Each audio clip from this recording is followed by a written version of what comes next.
Okay, I think I'm live. Whoa, there's something weird. Check. Whatever. Okay, let's put some music on.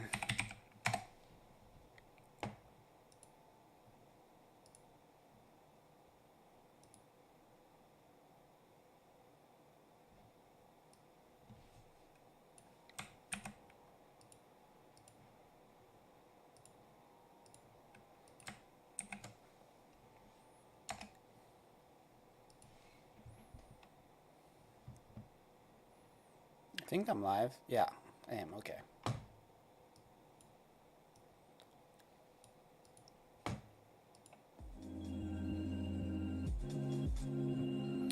Okay, arrow functions and this. We saw in the previous exercise that for a method, the calling object is the object that the method belongs to. If we use this keyword in a method, then the value of this is the calling object. Okay, so if this is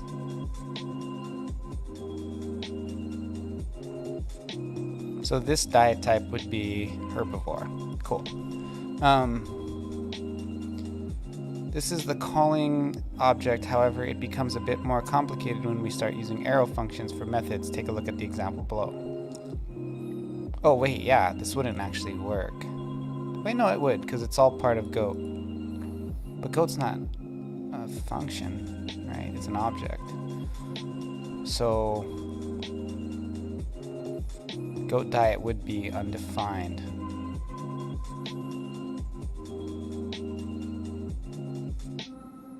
Yes, that makes sense because it's a separate function here.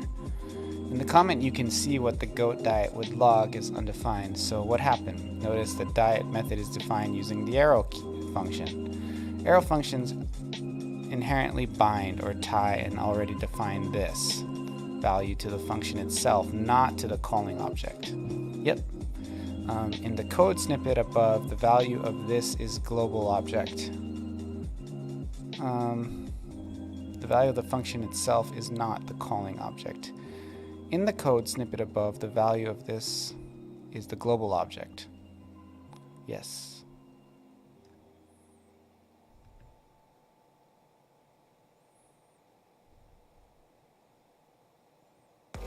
Yes, in the global type, which doesn't have a diet type property and therefore returns undefined. To read more about either arrow function or the global object, check out the MDN documentation. That's the one LMP always tells me to read. I can't. Too dumb. The key takeaway in the example above is to avoid using arrow functions when using this in a method. Okay. Currently, the check energy method is not producing the correct output because it is using arrow function syntax. Refactor or change the method to use a function expression. You can write the function using either longhand or shorthand format. After refactoring the method, notice that check energy has access to other internal properties of the robot object. Okay. Currently, the check energy method is not producing the correct output.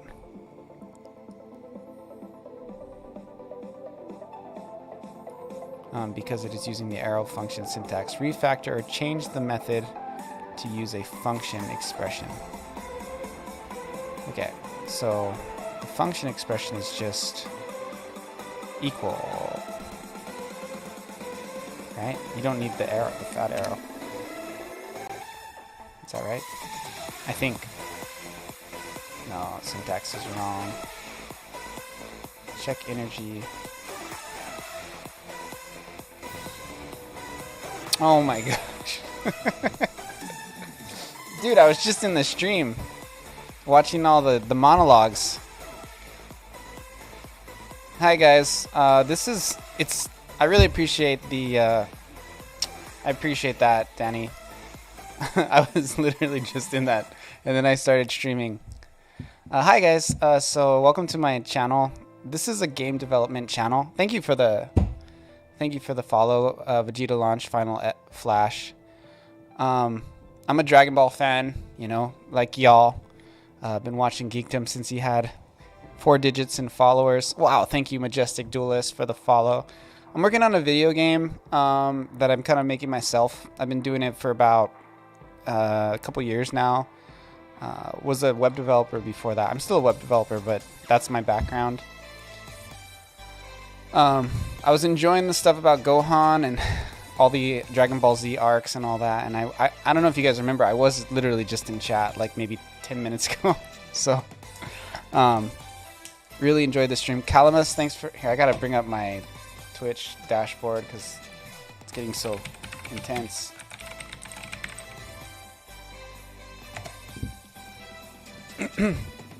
Web software developer? Whoa, no way! A Geekdom fellow... A fellow Geekdom watcher slash software developer? What a trip. Okay, so let me get... Whoa, I got a lot. Okay, so I'm going to start from the top. I got to do the shout out too for Darren here. Or Danny, whatever his name is. D. Darren. What am I... okay. Okay, so... Lazku. Always the creative Dragon Ball fans have the coolest names. Lazku, thank you for the follow. Sly Fee GG's, thank you for the follow. SSJ Derp, that's a good one. Thank you for the follow. Kalimas, thank you for the follow. Donut Lord, like, I love all of these names. Thank you for the follow. Majestic Duelist, thank you for the follow. Vegeta launched Final Flash. Thank you for the follow. Also, let me do the shout out. Big D Geekdom 101. I'll do the other shout out too if you want to follow him. Those of you who are already here. Big D Geekdom 101. Yeah, so here, let me just show you my game. I have a little RPG that I made.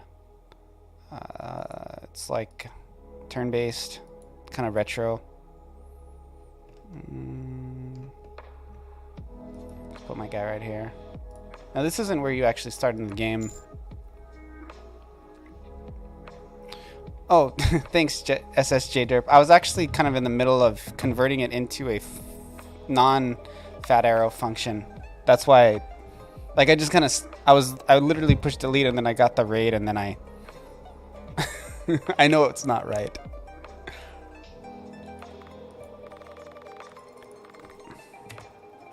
But this is my game. Let me grab my controller. It's on mobile too. It works with touchscreen, so you can see the touchscreen here if you want to walk around.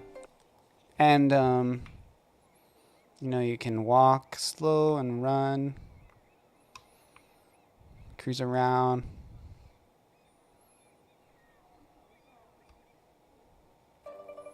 Back away here.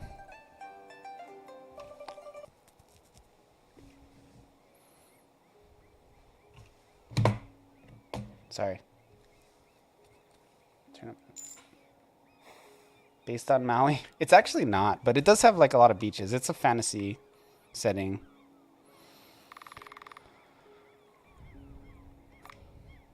Team Vash? What are you doing here? I watch your stream sometimes. I follow you. That's cool. Yeah, you're doing the MMMO.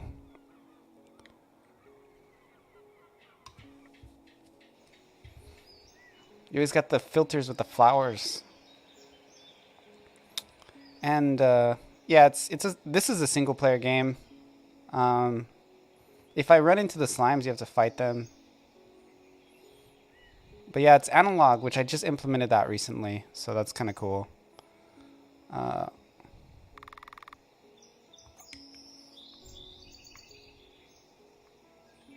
you can kind of like run, and this is like pretty early on, so later on the enemies are a little bit harder to avoid.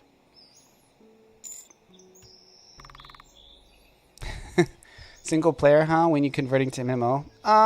You know, honestly, I'm not really going for the MMO. I have experimented with, like, I'm actually a web developer by trade, right? So I do know a little bit about Node and networking, but I don't know. I kind of do the game mostly for fun, even though I would like to kind of take it to the next level. But that being said, I prefer to produce. I feel like not having to deal with networking issues and functionality enables me to just make a lot more content. You know, my game, it's more in the style of like a retro MMO. It's not so much, or sorry, not a retro MMO. I just referenced Evan. It's not so much supposed to be a retro. It's not a retro MMO. It's just a retro game.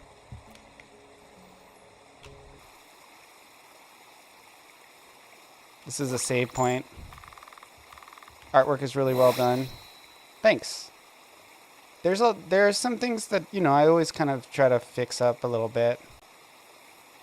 But you know, working on it, you can jump through the waterfall here and then come back.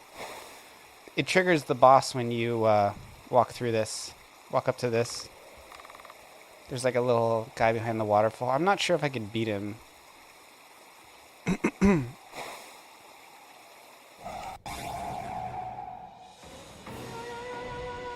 And this is what the combat looks like. I don't think I've shown you that yet. And again, it is touchscreen because it's mobile too, right? So you can play with the touchscreen. See, when you touch it, the buttons pop up. Or you can play it with your controller. And it does support analog.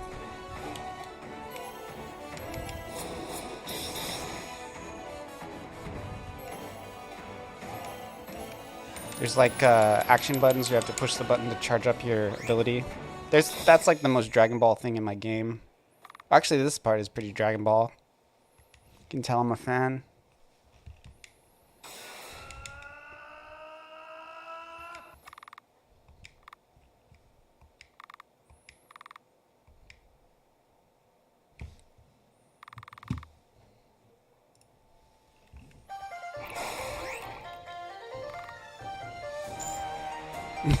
Yeah, some dragon.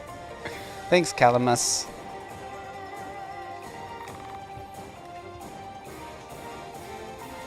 I think I might eventually do like a multiplayer open world game, but that's not what I wanted to do with this game. This game, I thought of it more as a mobile game with like mobile transactions and stuff. I'll devour my fist. Punch me while I'm doing this, otherwise I can't beat you. Okay, so...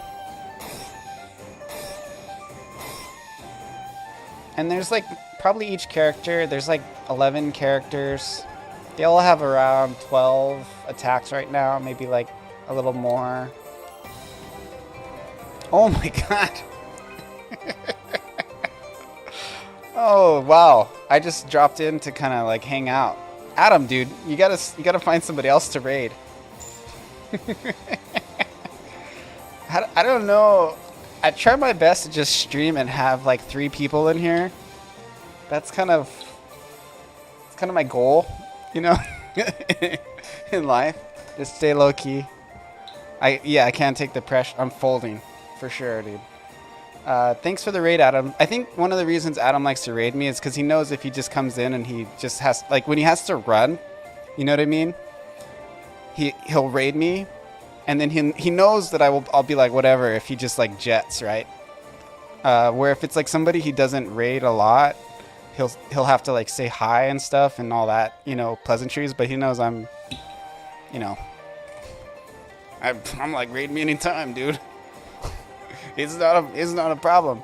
Sloppy Toe Drag, thank you for the raid. I really appreciate it, man. It's very nice of you. Let me throw a shout out to Adam Eunice.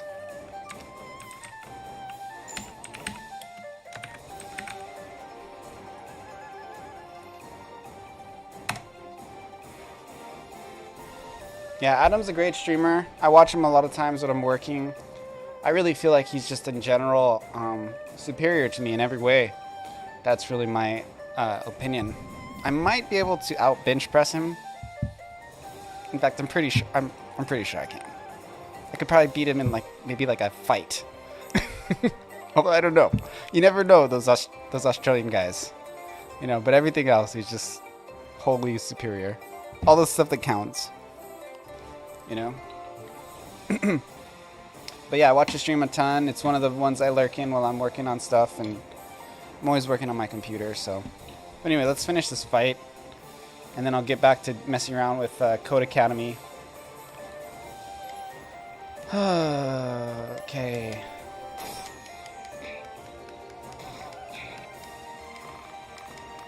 It's pretty cool that there's all these game devs on Twitch, right? Isn't that like an awesome thing? We got Team Vash. Team Vash, did you come? You came from Geekdom stream, right? So you were watching a Dragon Ball stream, right? Is that what it? and you got raided into a game dev stream. Is that what happened? That's wild. Like, how? Is there that many game dev streams where it's like, oh, so you did get it from browsing? You didn't come with Geekdom 101.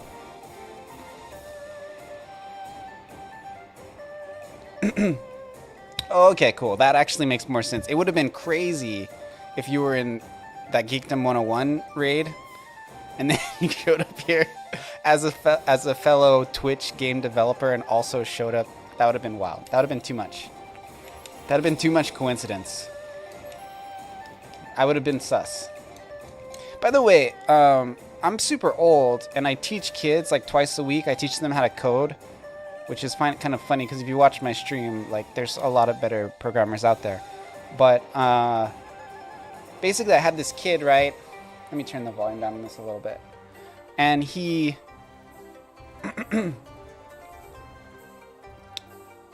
Dude, I totally forgot my story. I think I have brain damage. Anyway, it was a good story, I'm sure. Hey there, Jungle. Thank you for the follow. I really appreciate it. I literally just broke 750 followers like it was like yesterday or the day before or something like that. And that 1K mark is coming up pretty soon here. So that's pretty exciting. Not often you get 200 people, viewers worth of raids in a few minutes like that. So really appreciate that. But anyway, let me kill this guy.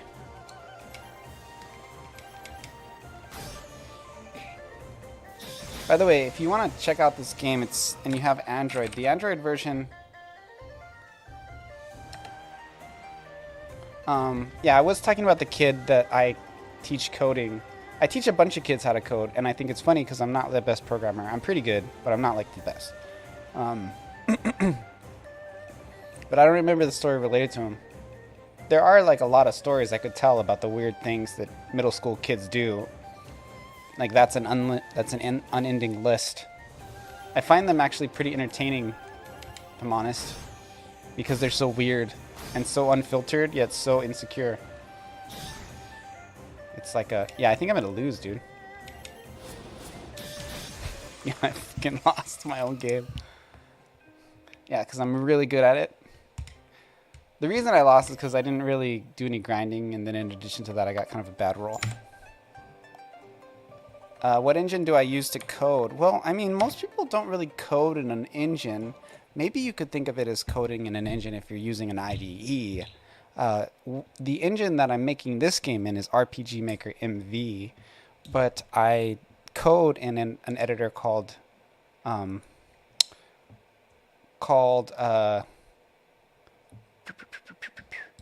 Atom. Not Atom Eunice. Atom.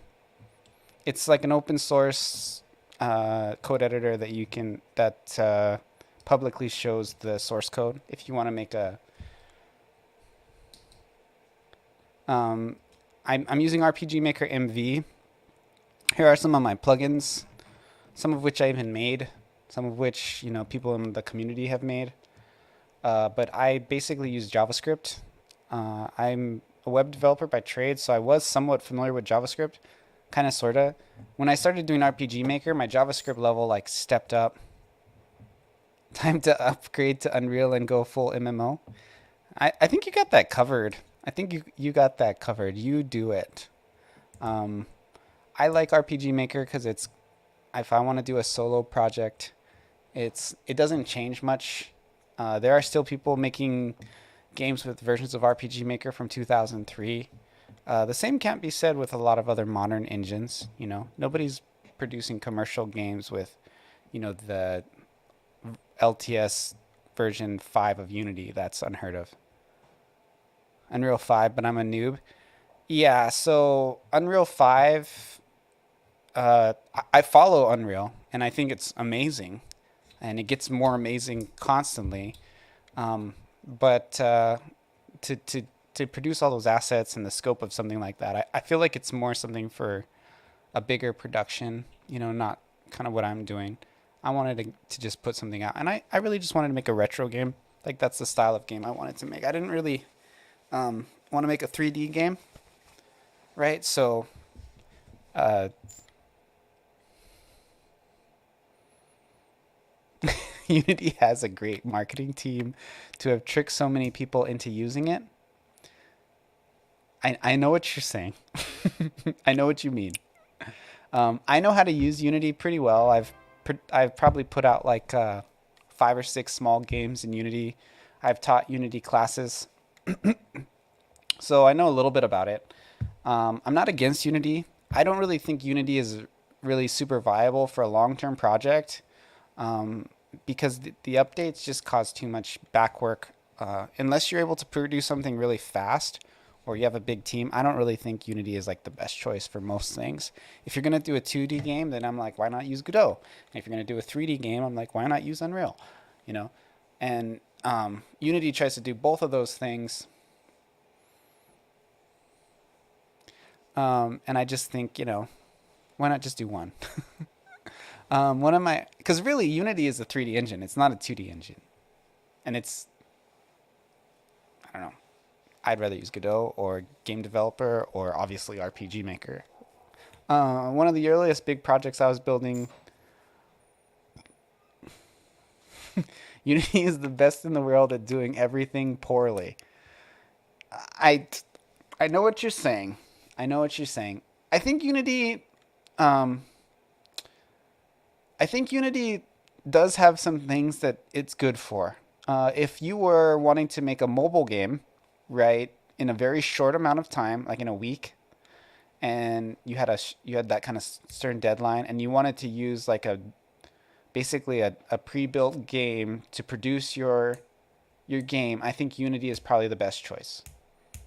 Like so, if you want to buy like a game pack and throw together something really quick for mobile, um, Unity's the way to go. Like if you just want to do like a quick, I don't know, like a maze game or something like that. What are the pros of Godot over Unity for a 2D game?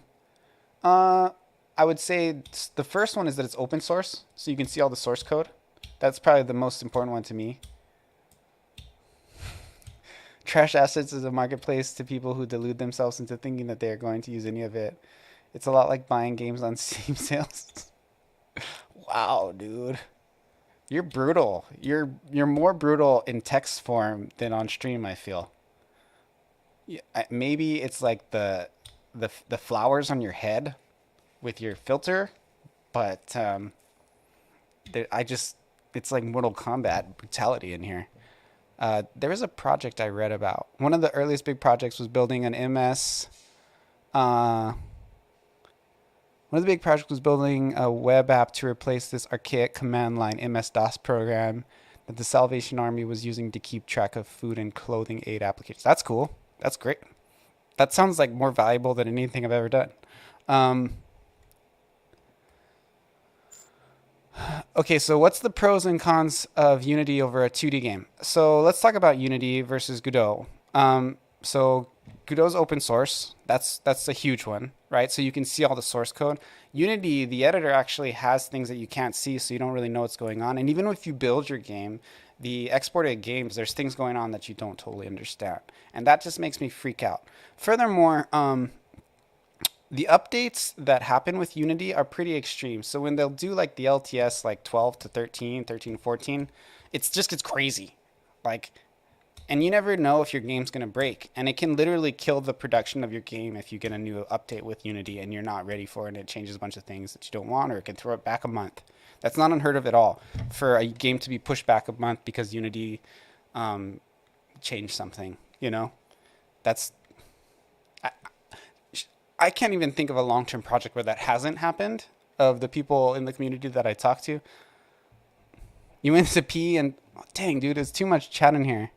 But those are two things. Let's start with those. It's less bloated. You can run it on a crappier computer. So and also your exports are less bloated. So you're gonna have like a more it's just out of the box going to be more optimized. So if you're wanting to make mobile games, for example, which is where a lot of the money is, Unity games are going to have more intense hardware requirements. Okay, I'm going to try to catch up a little bit. Went to go pee. Oh, Big Geekdom's back.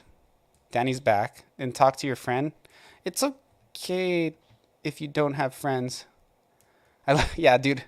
I left your godlike stream. Your stream was great, by the way. It was hard to leave. I actually wanted to start at 8, and I ended up starting at like 8:45 or 8:30 or something because I was watching your like skinny on the whole of Dragon Ball Z. There are definitely good assets though. A pathfinding project Auden. I feel like Unity beat up Vash's dad or something.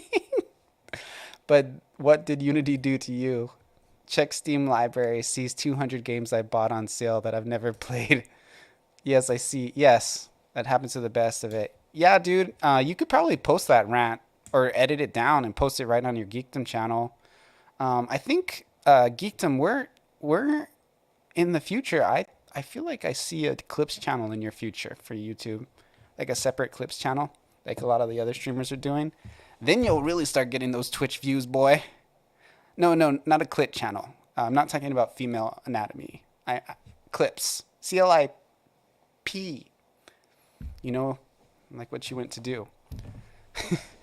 There's lots of channels with the other thing on different websites. Full streams for members. Yeah, that's a good thing to do. A Nips channel. I think that a Clips channel, you know, because I'm just going to give you unsolicited advice about how to be a content creator, because, you know, I'm obviously the guy you need to ask. But anyway, I would like to see a Clips channel. Give it to you. Yeah, that's what she said. No, I would say if there was maybe, you know what, dude? I'm going to just do it. I'm just going to do it. Just let me keep the ad rev. Never mind. Don't worry about it. I'm just going to clip your channel and bite it. And then you can... I'll do it. Yeah. Or if anybody else wants to send me clips, I'll go through and I'll make a Geekdom short channel. Don't keep the ad rev, but you can take some of it. Yeah, it might be a fun experiment. At the very least, I could start it and then learn a little bit about how it works. And then eventually you could find somebody that you could pay to take it over that would take a portion of it. I'll start collecting them. I'll take it over. Yeah, if it works. I'm just too lazy to clip. Yeah, it might be a thing you might be able to just have somebody do something. Because you could always just like...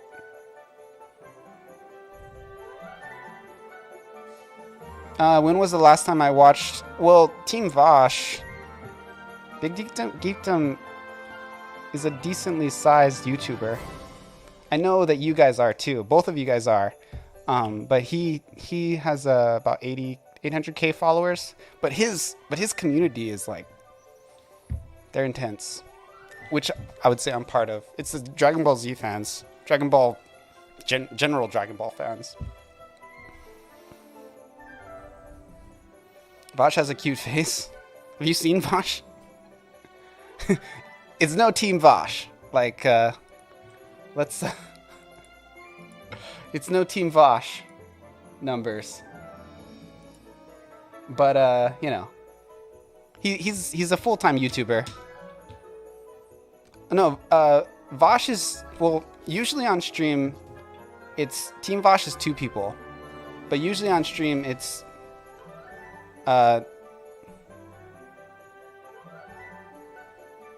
oh, so you're actually, see, I'm not super familiar with you guys. I've watched some of your videos, but I know it's a duo, right? It's a guy and a girl. But on stream, it's usually the girl, and she's got the flowers on her head. And then I remember that the guy used to make a ton of YouTube videos. I'm not a huge fan. I'm more of a game dev fan. Yeah, so they're a big creator. But Geekdom, you're a decent size creator in your own right. Do you have the time to stream 15 hours a day and publish?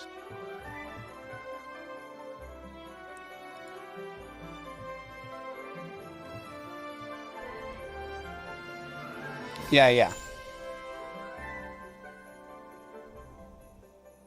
Yeah, I'm done streaming. I gave her streaming duties. Yeah, very cool. Very cool. Yeah, Geekdom's a full-time YouTuber. He's also a convention host. He hosts all the big conventions. He's an MC. He's also a real handsome dude. He says some kind of vulgar jokes sometimes. It's like I have to go, if I see him popping in my chat, I have to go run and change my settings to mature, because they're usually not mature. I have to go run in and open that window and do that real quick.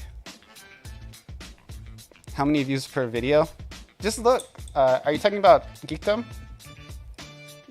So I'll pull up his channel.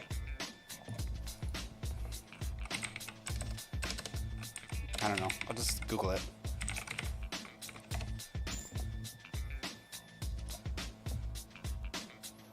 Algo's not on your side. Yeah, you're. I don't want to sound like an asshole, but I was surprised you haven't grown more. It feels like this year has not been a big year of growth. Maybe because Dragon Ball hasn't been happening as much, but I expected it to more. So the new videos looks like they're averaging around the 22. Got some 70, 90s in here, 90Ks. He has a couple in there with like in the millions. 2023 will be our year. Yeah, I hope so, man. We got a lot of new Geekdom stuff. YouTube is a pretty terrible career. Yeah, I could see that. I was just trying to give him his credit where it's due.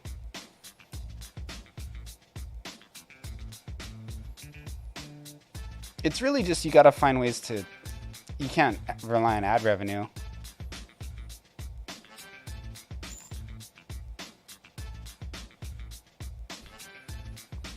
If you squeeze it right, I mean, you like what you do, right? Big D Geekdom 101. Mr. Danny. What's the most viewed video?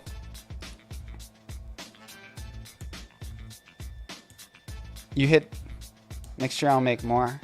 I think you will too. By the way, can I borrow some money? Just joking. So Ultimate Gohan was the most viewed video. Wow. So there are none that are a few million. The highest one is 1.9. 223 is the year.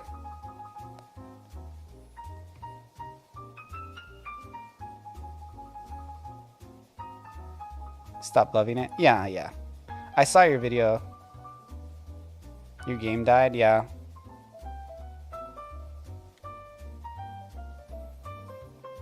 This used to be the big video, the how did Krillin seduce 18?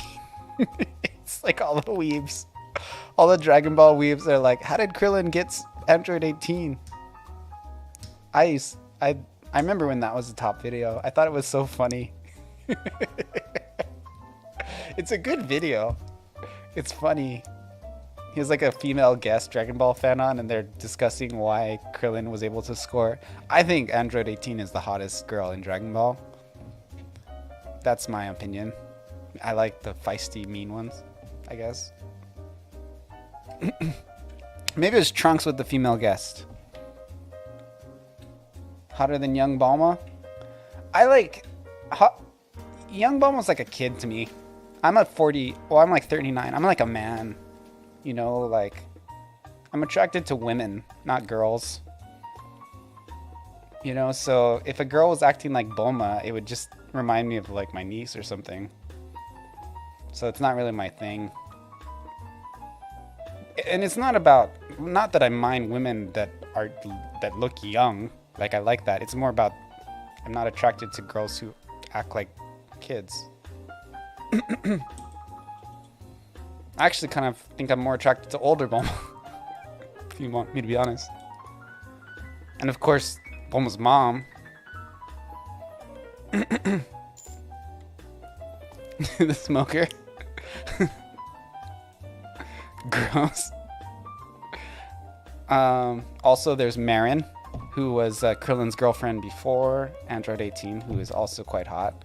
I would Google pictures of them right now, but I guarantee you pornography will come up if I do. So I'd have to. I don't know how to put on the safe settings. I don't know where those are, but so I'm not gonna Google. Not gonna Google pictures of Dragon Ball characters, female Dragon Ball characters live on stream. Keep up the awesome videos. You're doing great. Yeah. Oh yeah, he ain't going nowhere. Yeah, thanks for the chat. Yeah, it's cool having you in the stream. I appreciate it. Don't forget to follow. Just saying.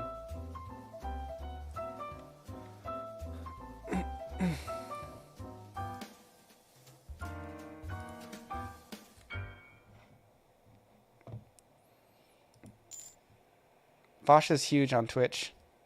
Yeah, I know. I follow them. I follow both of them.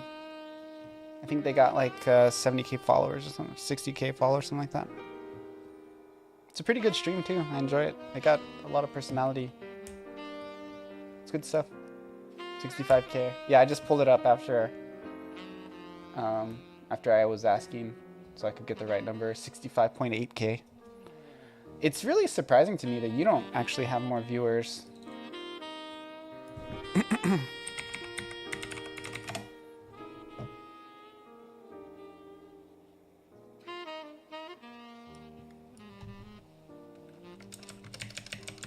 Told you I'll go fucked, yeah. No, I was talking about Twitch though.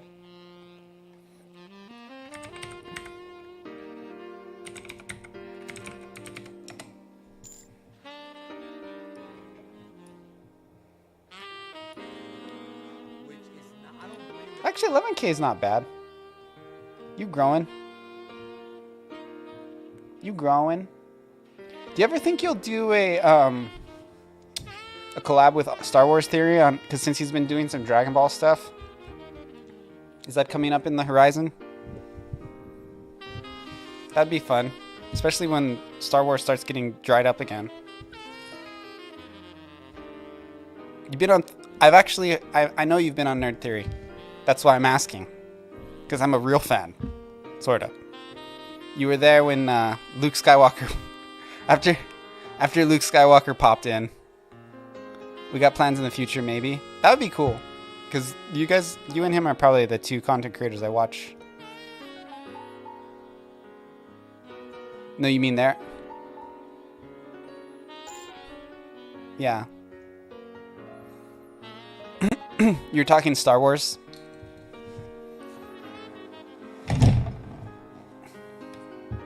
I would love to see him on. I don't think he's ever. I don't think Theory has ever been on.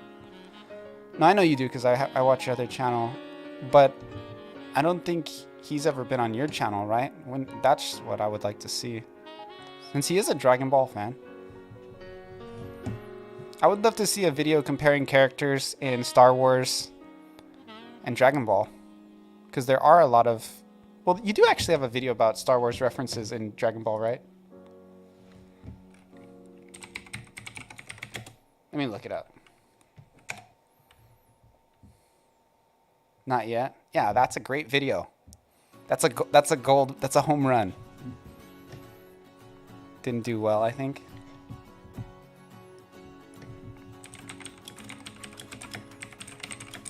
Because a lot of people don't know how much Toriyama was influenced by the original Star Wars.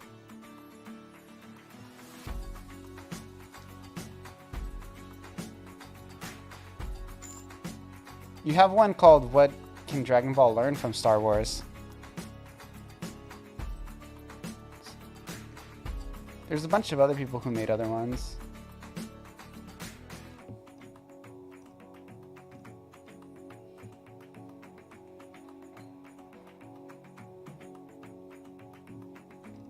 I don't see any.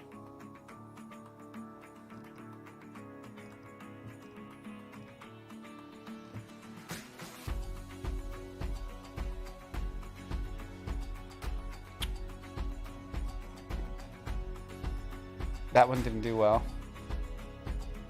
Yeah, it's weird. You never know what's gonna happen, right?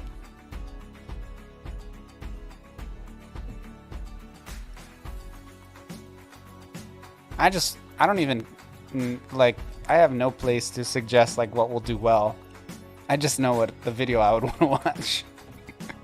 That's all I'm saying.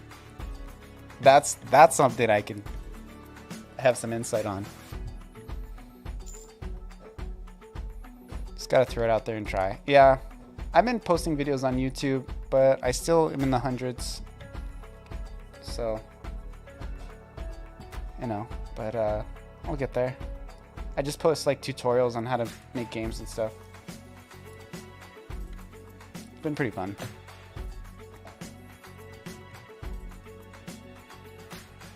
I have like a nicer camera over here that I use, but it's not good for streaming because it has like a delay. I have to resync the audio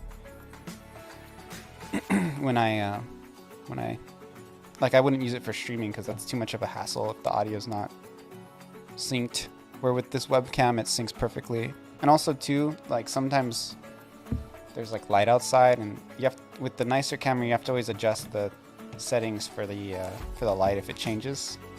And I have a lot of outdoor light coming in during the day, and it's like, I just don't want to deal with that. The webcam just adapts automatically.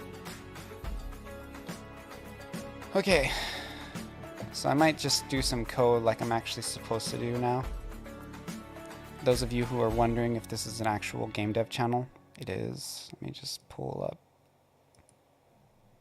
So I've just been kind of going through the fundamentals of JavaScript, as I've used JavaScript all the time for years, but I just don't really understand a lot of the fundamentals. So, yeah, that's kind of what I've been messing around with recently. So this was a fat arrow function, and I had to convert it into a non-fat arrow function.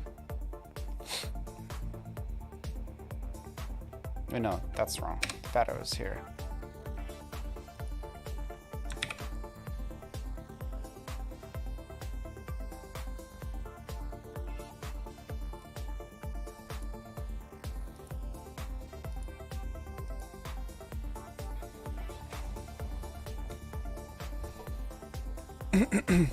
How's everybody else doing out there?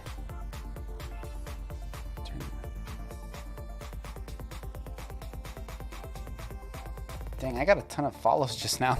A couple dozen. It's awesome. After you rated Geekdom, I got rated by like Adam C. Eunice, he's one of the more prominent game dev streamers. It was like 163 or something. He's kind of my online friend that I talk to because we're both like game devs, content creators. Although he's much more of a successful content creator than me. He's got like a channel comparable to you in size. Yeah, it was 123 viewers, which is actually pretty small for him. That's a slow stream night for him. Did you get partner yet? Are you gonna cash in on partner? Or are you not gonna do it, or what?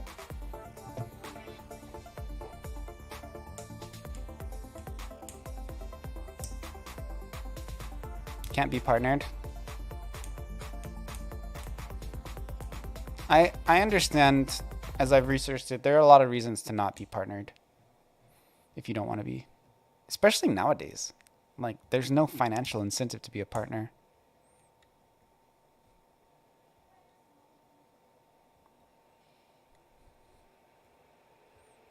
Yeah, it would make no sense. Honestly, even affiliate is kind of crappy. The only advantage is making it so people can get away from the ads, but the money itself is like kind of. Although I make a couple $100 a month from subs, and I'm like a super small channel. If I were to scale that to like, if it, I don't think it would scale because the people who give me money are people who support my game dev project, right? They don't care about the streaming. Like they just come in and give me money and then they like never come back to the channel again. YouTube streams can get 800 to 500 people. Dude, if there's a new show out though, like that's when people get on YouTube streams, bro. One of the most exciting streams I've ever been in is when Frieza came back and it was in your channel and there was like 80,000 people. You're just chilling. You brought in like all the other Dragon Ball creators. I was so pumped to see Frieza. Twitch, you make like 200 or 300 a month.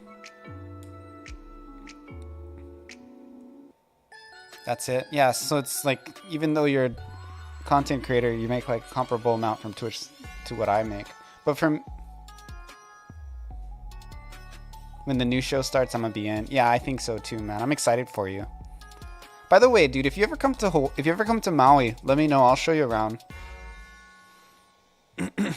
I'll take you under the waterfall. Grab your nuts when you're not looking.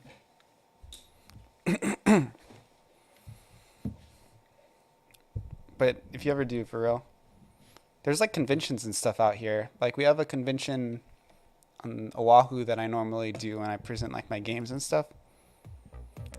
It's gonna be here. I'm gonna be here. Go to Hawaii at some point. Yeah, I live on Maui specifically, but I go to Oahu pretty regularly. Gently, please. I don't know. That's like not a joke I would normally make. That just seems like a geekdom joke. Need some island P word. Yeah, I mean, just come over here and ravage our women. How dare you? It's probably my cousin. We're gonna have to throw down. Protect her honor.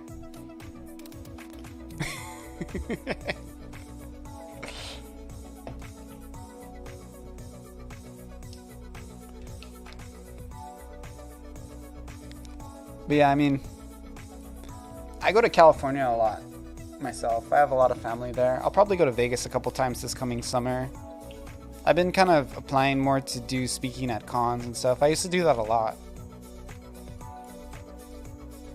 But I'll probably start doing it more again, just to kind of promote my products and stuff.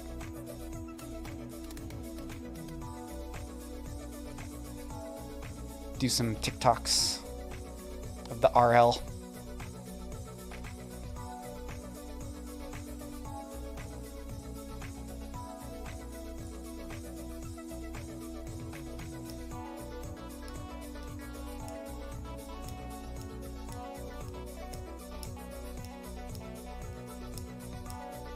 Looking at this code, I don't really know what they're asking for.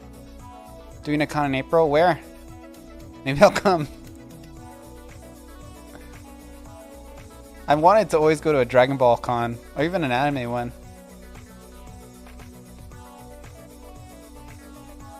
Tell me which one it is. I'll apply to be a panelist too.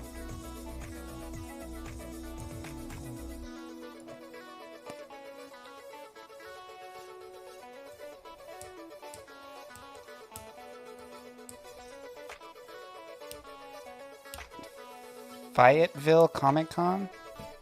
That sounds like a made-up place. If you don't want to tell me where it is, it's fine. You don't have to make up a town. Oh, it is a real place. It's an everything Comic Con.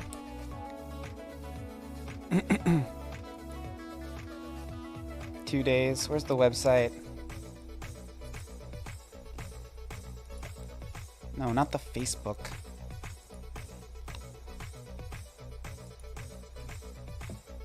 Crown Complex.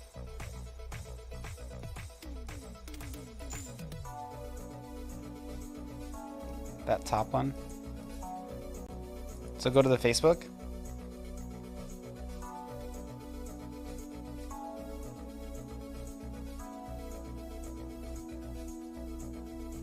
Here we go. Oh, it is the... Okay. April 23. Oh, wow. It goes... It's not even anime. It's just general entertainment. Comics. Whoa. It has WWE stuff? What the frick? Is this the actual actor from The Last Dragon? Oh, by the way, dude, I have a movie recommendation for you. Hold on, we'll watch the trailer. It's about Hawaii.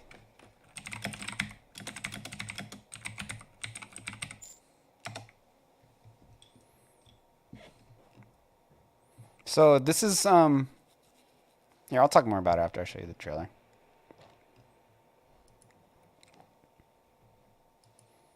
Imagine what would happen if every person in the United States. I gotta get YouTube Premium.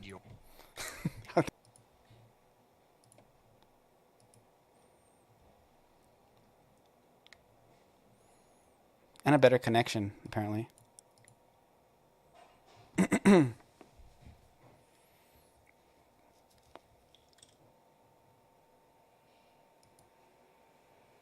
did I do?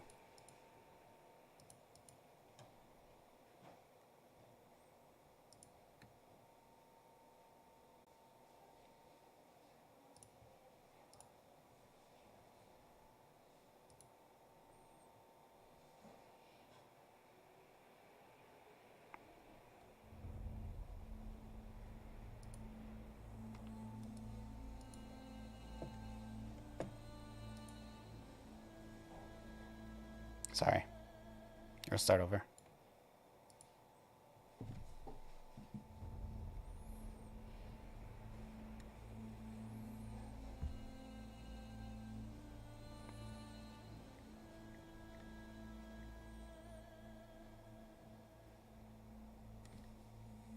The story I need to tell you is true. I offer and dedicate it to my people, the native Hawaiian.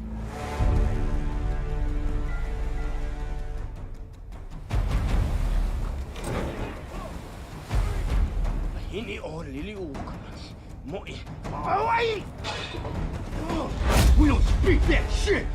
Speak English, boy.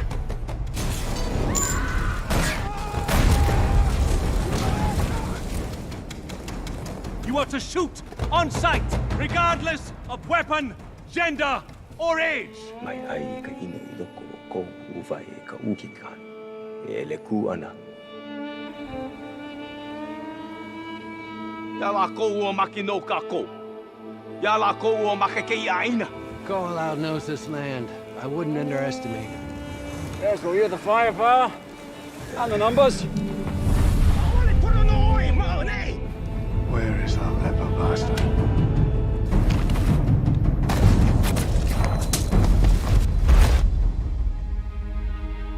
With me, my husband, Ko'olau. With me, my child, Kalei. With me until the final disappearance. You are the trophy he obsesses, and he will not stop until you are dead.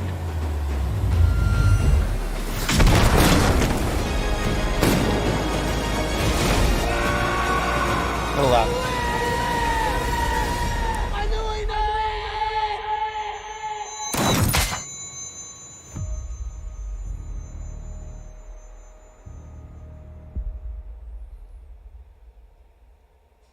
Yeah, it's a good movie. For just $67, you can make as I watched it. I know some of the people involved with it. It was made here in Hawaii. I don't know if you're familiar with Jason Scott Lee. It's new. It's in theaters now, in select theaters. Let's see. It's available in like all the theaters in Hawaii, but I don't know. In Florida, it might not be the case. You know what I mean? It started off on like the on the circuit of sorry, I feel so dumb sometimes. it started off like on the independent film flick, like independent circuit, and then now it's in like select, mostly on the West Coast, and definitely in a ton of theaters and here in Hawaii. It's one of those movies that is going to kind of do the Boondock Saints thing, where it's not going to make a huge amount of waves, or the Once You're a Warrior thing, you know, or that type of thing, but it's going to become a cult classic where the people who like the movie are going to be very enthusiastic fans, and it'll be a hit in its own way. I don't know if you know who Jason Scott Lee is. He was in a movie called The Last Dragon where he was portraying Bruce Lee. I think that was in the 90s. He's a pretty famous actor. Most of his movies now, though, because he also speaks Chinese, are in China. He was in the sequel to Crouching Tiger, Hidden Dragon. And he's the main character in this movie. He's actually from Hawaii, so he's Hawaiian Chinese. Was it in 87? The Last Dragon was in 87? Oh, I thought it was in the 90s. But yeah, he's a great actor. Even though recently he's been doing more Chinese films. But he came to Hawaii and did this one. The girl is a younger actress. She was in a Netflix only movie called Finding Ohana. That's the only thing I've ever seen of her. But she like where she's from, it's like across the street from where my mom lives, basically. So she's like from right up the road. I'm meeting Tiamat too. What is Tiamat? The Australian guy was in Lost and a couple other shows. So obviously if he was in Lost, that means he lived in Hawaii for like 10 years. Like the antagonist in the movie, he was one of the main characters, Desmond. I don't know if you watched Lost, but the cast of Lost all lived in Hawaii throughout the shooting. Bruce Lee was Tiamat. Bruce Leroy. Let me look him up real quick.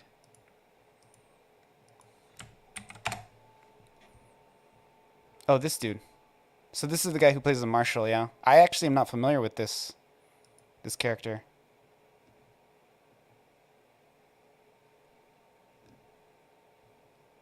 This actor.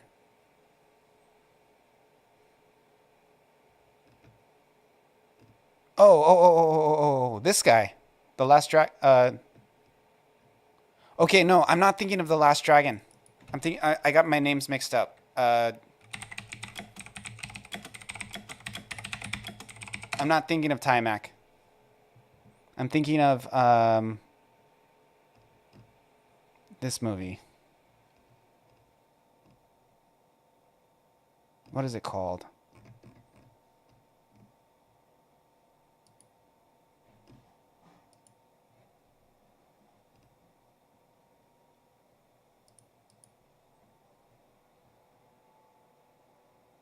This is the same actor.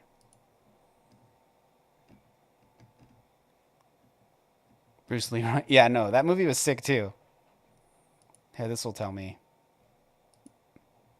the name of the movie. Dragon. It's just called Dragon. The Dragon, the Bruce Lee story.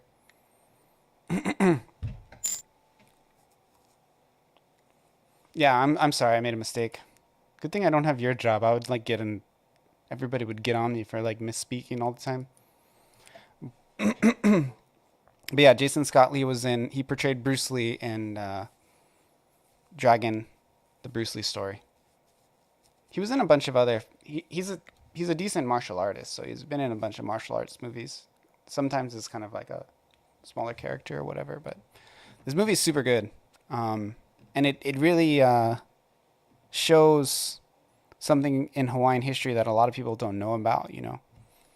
It's kind of it's like the Geronimo of Hawaii. Like, a lot of people don't realize, like, we were legally taken over, and, you know, leprosy was out, but it really wasn't, like, just people who had leprosy who got, like, shipped to the little camp. It was people who were also rebellious against the taking over of the government. They also got shipped away and put in a camp, you know. So, and then they'll be like, oh, you have leprosy, right? Even whether you did or not. If you were like somebody who was kind of disturbing the stability of the takeover, it was like they would ship you off and be like, that guy has leprosy. And then their hope was, that guy would die because he'd catch leprosy in the leprosy colony.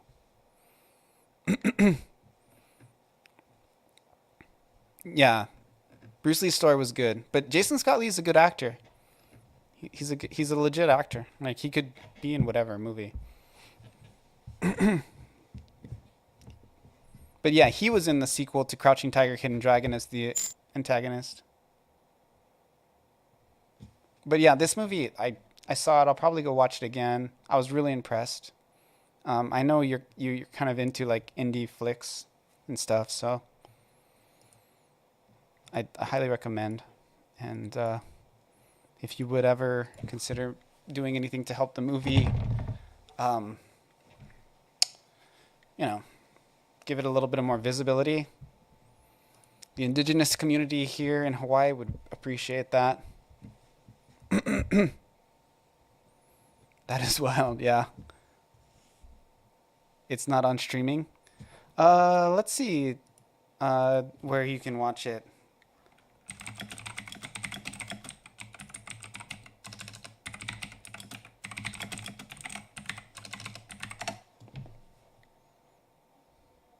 It looks like it might be on Netflix.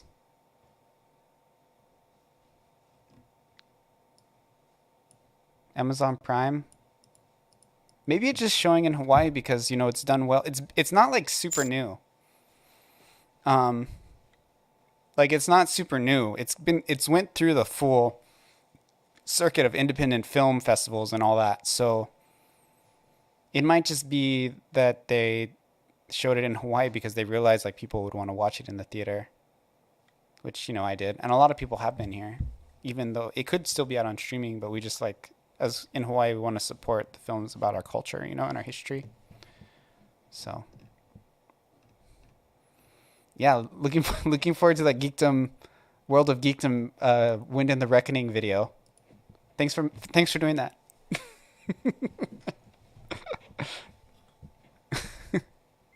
It's interesting. I'm just joking, by the way. Why is my Facebook open? Where did that come from? Oh, cause the Fayetteville. I gotta write that name down.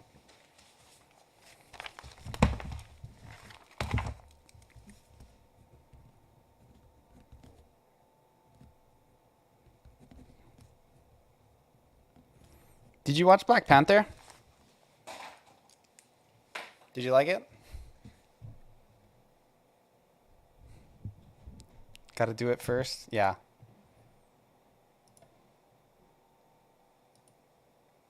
It was fine. Oh no, yeah, I watched your thing. I watched it. You talked about how the first movie was better, which I agree with. And I think the first movie will have made more money for sure. There's definitely some problems with it. I liked it. I think I actually like Black Adam more. Black Adam more than Wakanda Forever. Not that Black Adam was like the best movie ever. It was like The Rock going around, flying around, smashing things. Dude, when The Rock like hit that jet, it so reminded me of like Nappa when the Saiyans first showed up to Earth. When Vegeta and Nappa first showed up to Earth, because there was a part where he like goes and tears through a bunch of jets, right? Like when The Rock like hit the wing of the jet, I was like, dude, that's so Dragon Ball Z. Thieves. Black Adam is straight up ripping off Dragon Ball Z right now.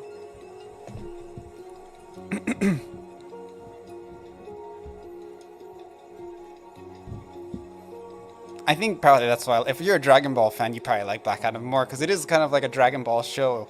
Like Black Adam is like a Dragon Ball character. He's like flying around, punching people. I got a Goku versus. That sounds awesome. Although I would definitely, you'd have to do like Saiyan Saga Goku or something because after that I don't really see there's. Well, I don't know actually. If you're talking MCU Black Adam. Like comic book Black Adam in his prime would be a match for UI Goku. Yes, I agree with that. Comic book Adam like fights the whole Justice League by himself and wins sometimes. So like he's a beast. The one that was portrayed on the film. Yeah. Sorry, DCEU Black Adam. My bad. There I go misspeaking again. But DCEU Black Adam would stand no chance. He would have a hard time with Saiyan Saga Goku. We discussed that, how they tone down movie characters. Yeah, because you don't describe them in text. Yeah, I agree. Comic book Black Adam is a force. He's Superman level. In some instances, he would defeat Superman on a one-on-one in the comics, which is insane. Anybody who can fight Superman on equal or even beat him, just power level. Movie and comic. I'm excited to see it. I'm excited to see the comparison. I think that Super Saiyan, like the Saiyan Saga Goku, could beat up movie Black Adam. Like, I think Kaioken Goku that fought Vegeta would have no trouble with Black Adam. But Bro, Kid Goku. That's true. He is faster than light, but that's a little bit of that Toriyama inconsistency. He dodges lightning. Is that the part that you're referencing?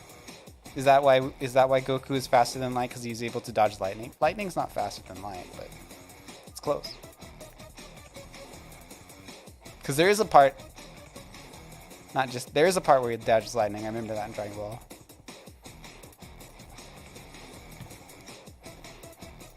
My stream got hijacked by Dragon Ball, my Dragon Ball weebness.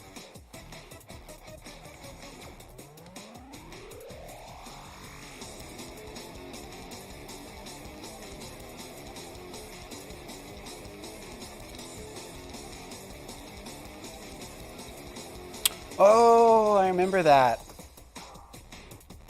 I remember that because he already did it and he was able to get behind it. Yeah.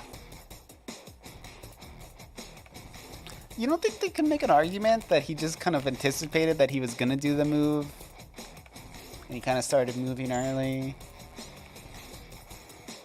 I need to stream those episodes in 2023. I enjoy your Dragon Ball streams. I hope that you don't get like in trouble. Don't get too popular now. On Twitch at least, you know. Get popular on YouTube, but I love that if you were to do that on YouTube, dude, it would be so much danger. I don't have to worry about getting too popular on Twitch. For me, I stream on Twitch to just hang out. It's not about... I don't really have any aspirations to do well with Twitch. It's like for my community and stuff.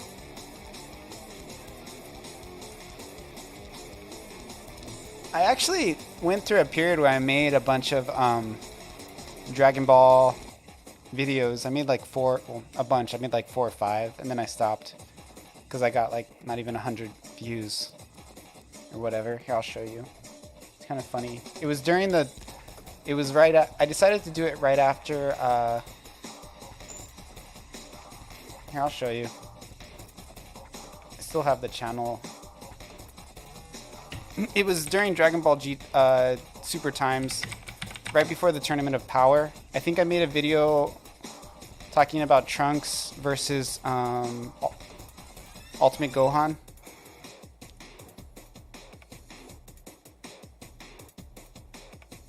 And I basically said that I don't think Trunks would win because I don't think he would go all out. Where Gohan is able to fight without raging out as much. And I'm sure a lot of people were... I think if future Trunks was raging out at that point, he would smash Gohan like no problem, but I don't know. He wouldn't. He wouldn't get mad enough. That was kind of my conclusion. Here it is. OobTube is what I called it. OobTube. Oh, it was just anime in general, actually.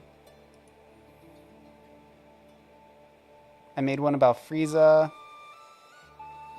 I did some live reactions. YouTube, you like it? You like my name? Yeah, I was doing reactions. I talked about Berserk. I was just reacting to... This is just like whatever. Tons of views. Oh, here it is. Yeah, I did a video. Future Trunks versus Ultimate Gohan. That had a ton of views. 122.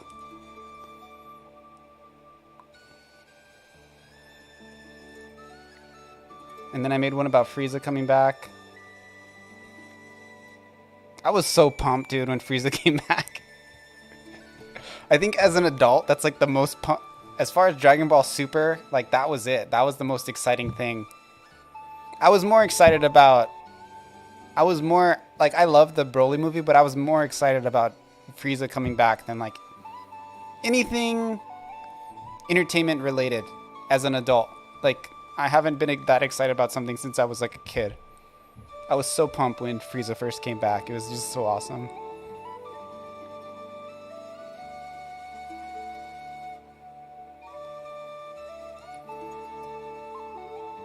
Well, actually, look at this. This live reaction had like 1.4k views, dude. It's pretty much geekdom numbers.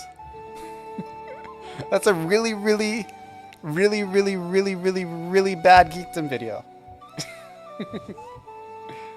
I don't even... You probably don't have a video that has that low views unless you had to take it down.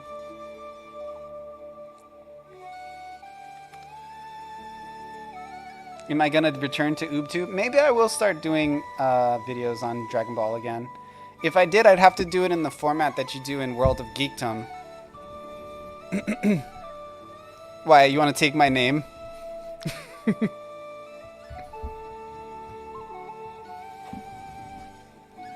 I'll make some videos, dude. I'll make some videos. I'll make a couple. They're just gonna be like, oh, Geekdom 101, so cool. Oh my god. That's... Do I have comments? Let me see if I got comments. I haven't looked at this channel in forever. This is funny.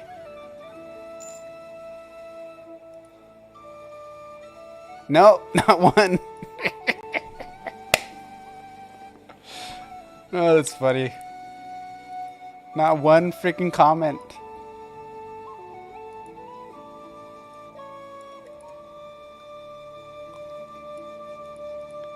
I didn't realize I had a video with 1.4k videos. I never look at this. And I got 16 subs. I'm practically Mr. Beast.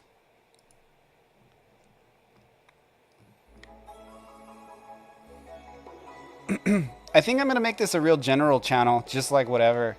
Whatever I watch, I'm just going to turn the camera on and start talking about it for 20 minutes.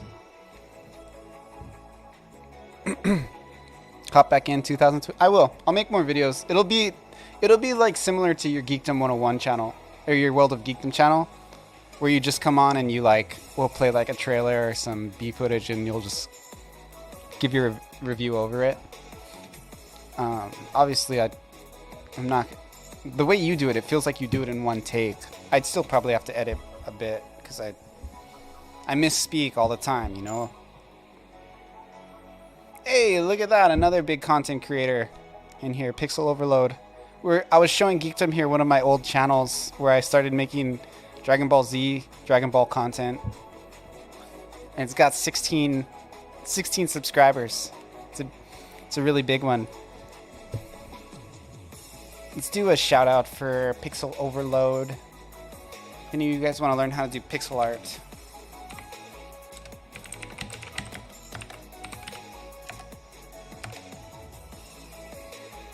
Actually, you don't really stream, so you don't need a shout out. You need a YouTube link.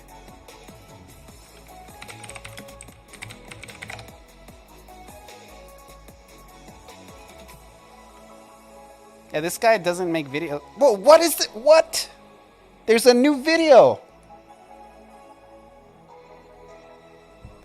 Dude, Pixel Overload, how dare you make a new video and not tell me?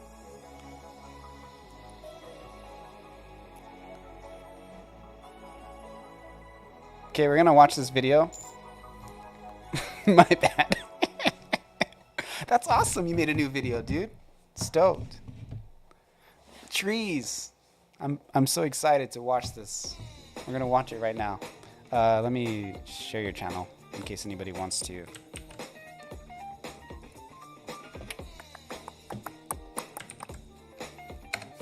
Oh, my bad.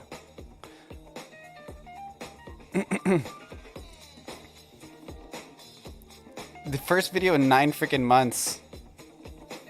So tell me, dude, how many subs did you gain while not posting videos for 9 months? Star Wars Theory shut off his Twitter? Really? Are you using Twitter still, Pixel Overload? I wonder why he shut his off. Do you have any idea? Like, here, I have to look that up. This is turning into like content creator gossip line.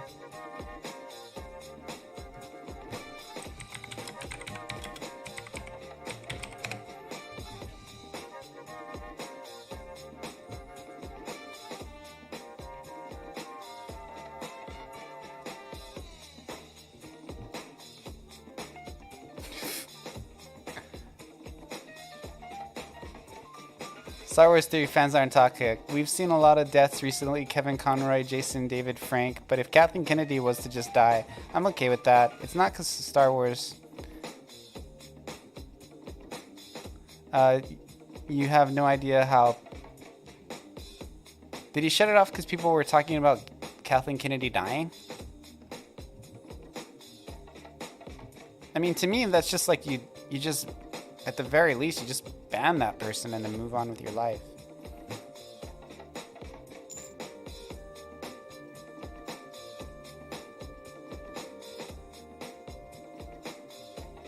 What happened? I don't know what happened. I don't think this is big enough. This like, look at this isn't big enough. That tweet looks like it just got deleted based on the fact that it disappeared.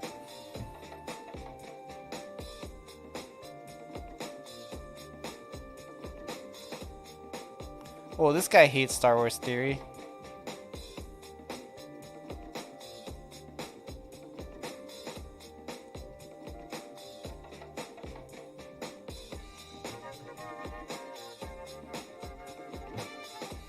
Wait, what?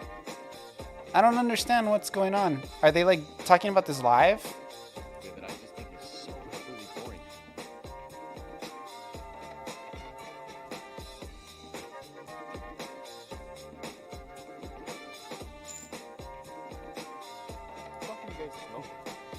Here, I'll turn off my music. What? I don't know, man. Like, it feels like to me it's like one of those situations where it's like, are the sum of all the parts equal to the whole? Because there's a lot of stuff that's like individually mad decent in Andor, right? Like the acting, the set pieces, you know, some of the sound design, you know, the performances I think are really good. The people are handing in a really good performance. But it's all put together in such a way that I just think is so completely boring. Like, I don't understand. I actually love some Andor. people say like this is like on the level of House of the Dragon, or this is like I actually like Andor better than House of the Dragon. Ever been. Like, I legitimately don't see it, and I don't know, man. It kind of seems like from this other thing with them like putting it out on television or whatever. Like, we haven't talked about that. People don't know. Yeah, but it feels like Lucasfilm is maybe aghast and confused because they're very confident in this thing. I mean, they're doing 2 seasons right away without seeing how this one performed. And now, like, well into it with 2 left, they're probably like, damn, like, this is really just not hitting for us. Like, what's going on there? Our business guy. Yeah. He's a creative genius. Yep. You know, I mean, the guy created Star Wars. Like, imagine that from scratch. You're talking about George Lucas now? All the characters, all the everything.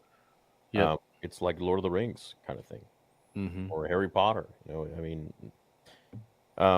I think if Lucasfilm wants to go forwards and create more shows, I think it would be really beneficial if they created a General Grievous show.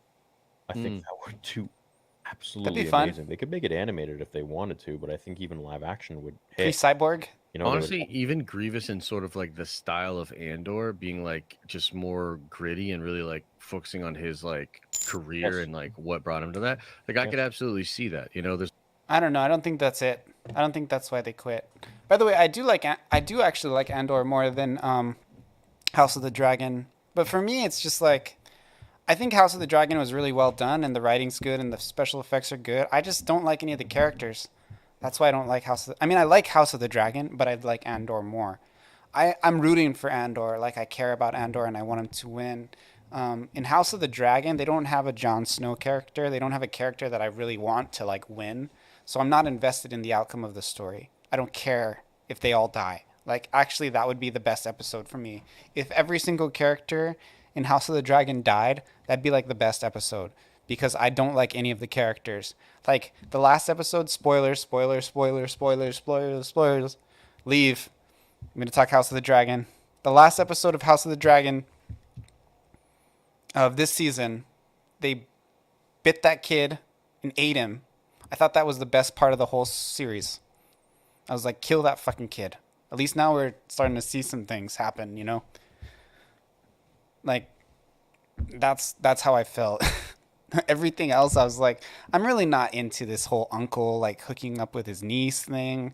Like, I just can't get around the fact that they're doing this incest thing and making it so normative, and expecting the audience is actually just like, whatever, you know? Like, I don't think it's cool when an uncle hooks up with his niece. I have a niece, and I think that's disgusting. And I can't get around the fact that this uncle is married to his niece. It's never going to be cool to me. It's never going to be like a okay thing. I get it's fantasy, and I like fantasy. I like high fantasy, but I don't like incest.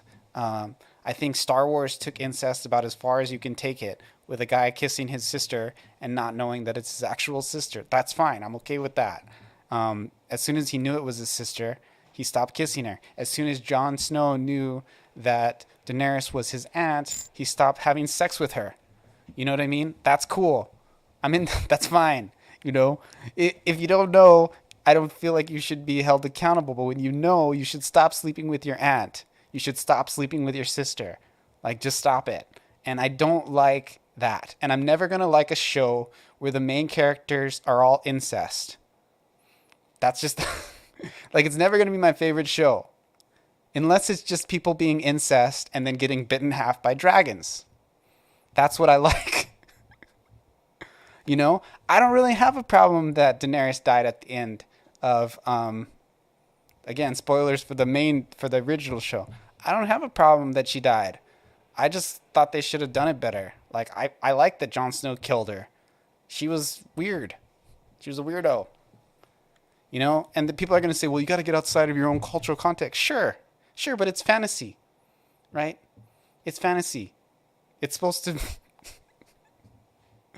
Like, it's not real history. I know that people practice incest in the past in the real world. And if there's a historical drama about incest, I'll be more accommodating to it.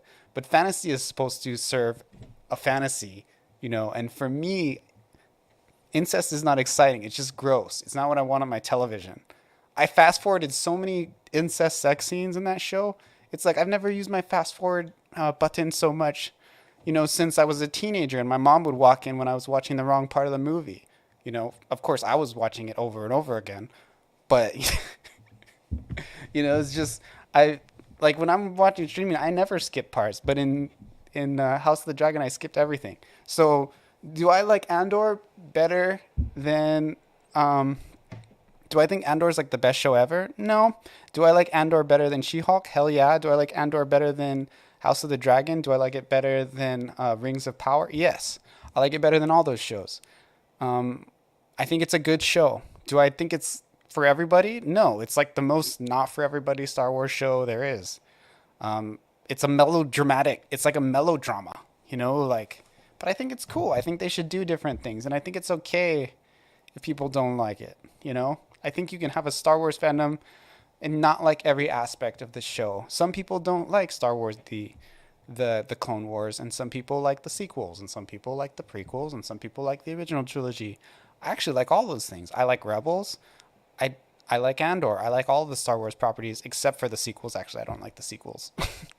But, you know, I like everything but the sequels that pretty much has been done with George Lucas or Disney or else either way. Anyway, we still don't know why he closed his Twitter, right? Like, we still don't know. I wonder why he did. Anybody know? Anybody know? Dude, I'm getting super sidetracked. I'm supposed to be doing code right now. What the heck is going on? That was a really boring tweet, by the way.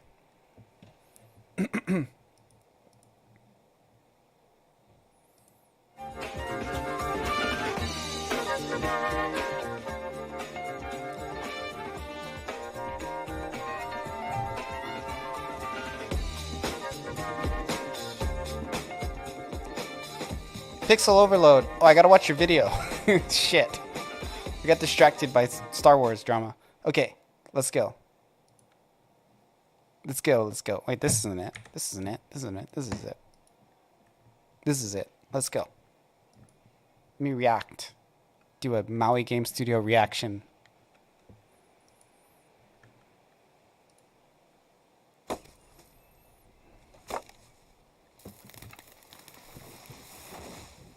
Environment design is one of my favorite aspects of not just pixel art, but art in general. And in the pixel art space, where the majority of the community is developing games, environment design is one of the barriers all of us have to cross, one way or another. Sorry, I'm gonna look at this. In general. And in the pixel art space, where the majority of the community... This is interesting. It doesn't look like you, usually with your pixel art, you do, like, I don't know what the term is called. You can help me with that. But, you know, when you make like a... It's not a smear, but it's like you'll do like in between pixels with like lower shades to facilitate smoother movement. You didn't choose to do that here. Which, this is actually a style that I actually tend to... When I'm doing pixel art animation, I tend to go more this direction. But your previous videos, it's not that... The movement is not that way. Which is really interesting. You do the like if it's a black line, for example, yeah, that's 1 pixel or less movement. Is it just because it's moving so fast you're not doing it on this one? In games, environment design is one of the barriers all of us have to cross. No, it is. It's moving slow enough. Oh, okay.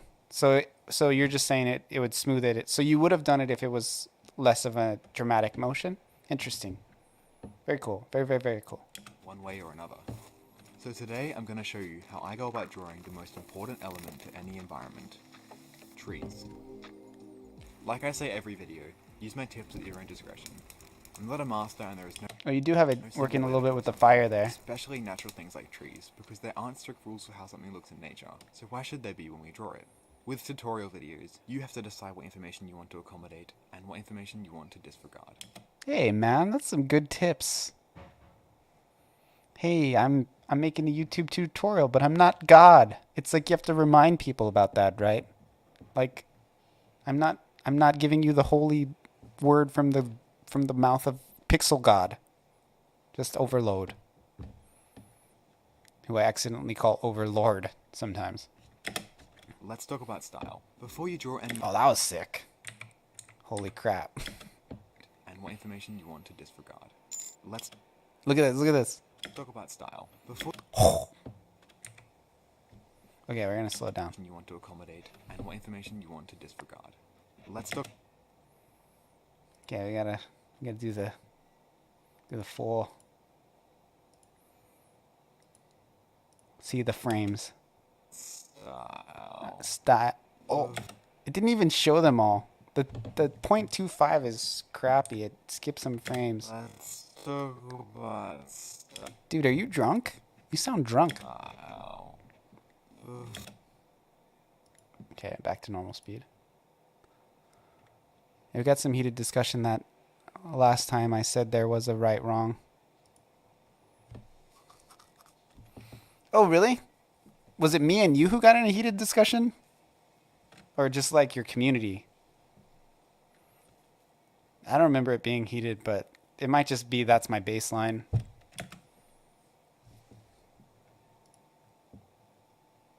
Before you draw any environment, it's it's a good idea to decide on an overarching style. With trees, you can... Just a couple of comments on the do's and don'ts.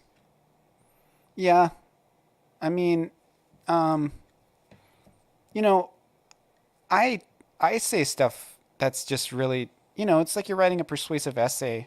Even if it's not necessarily factual and it is your opinion, you should just say it in a way that doesn't present it as an opinion, because it's a given if you're writing it that it's your opinion, as long as you don't present it as a fact. And when you're talking about art, it's almost all theory, you know. It's all a form of theory.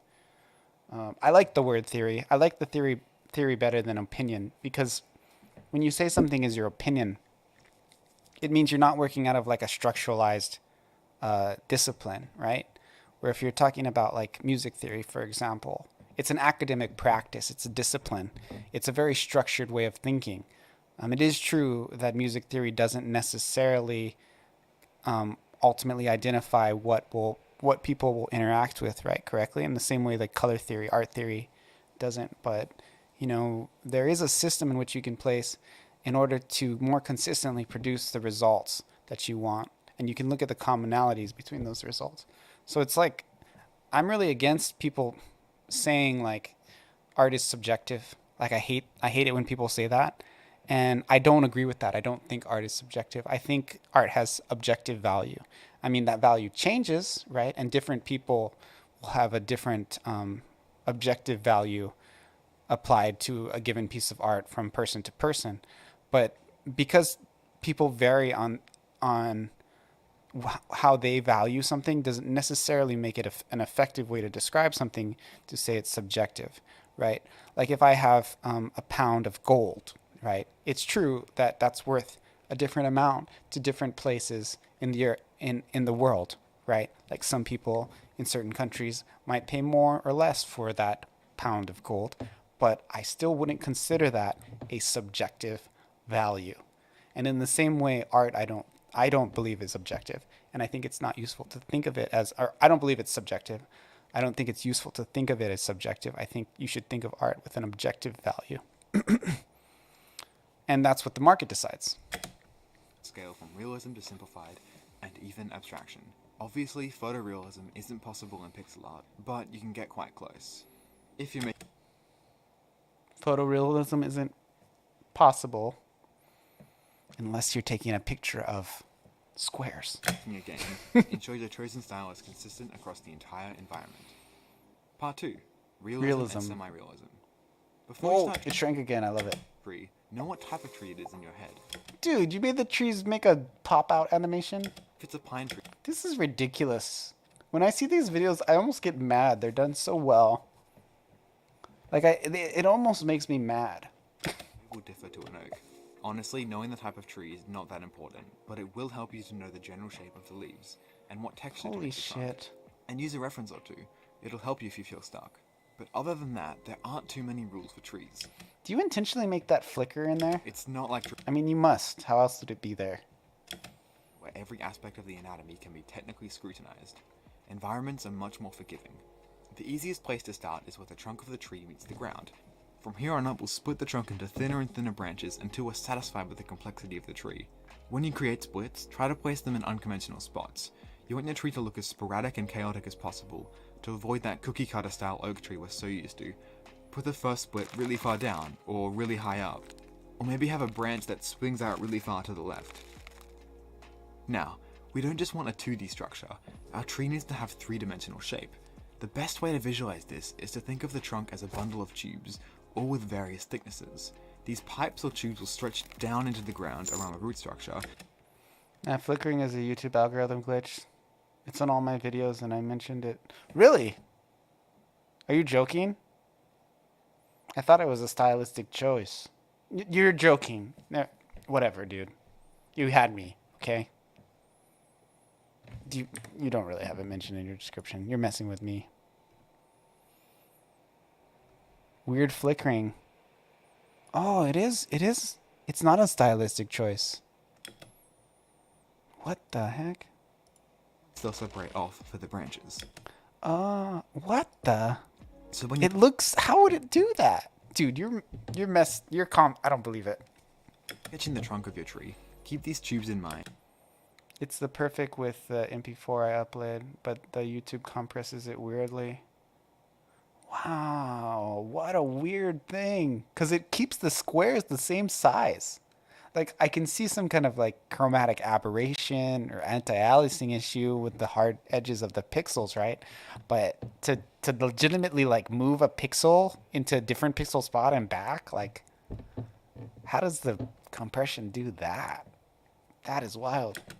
Sketched ring shapes to depict the 3D form of the branches. These rings will help us later when we're adding bark or texture.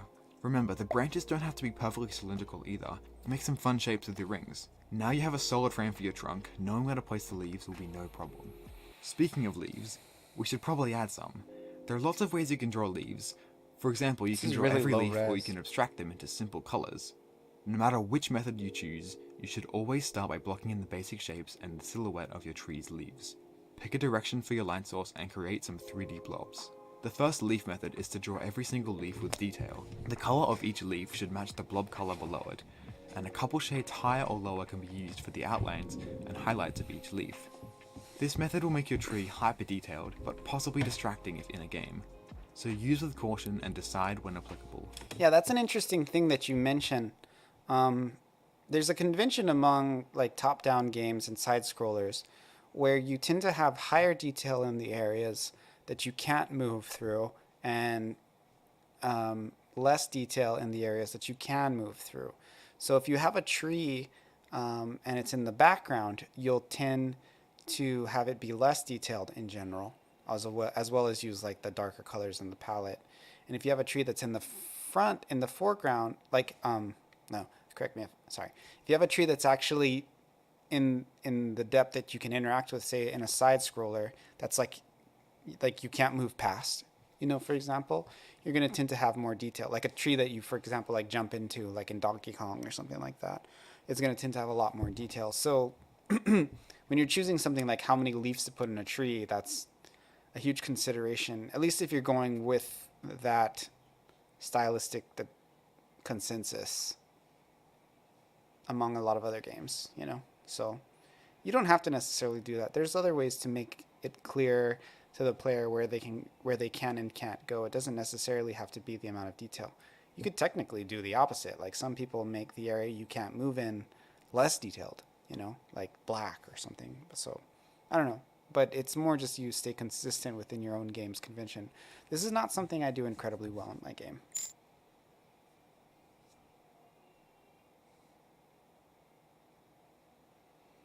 There's minimal flickering.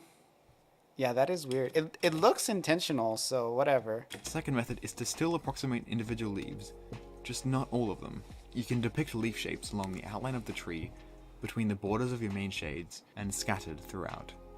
The third method is a popular technique employed by many pixel artists. Instead of drawing individual leaves, use a 4 to 5 pixel round brush to create circle patterns that give the impression of foliage.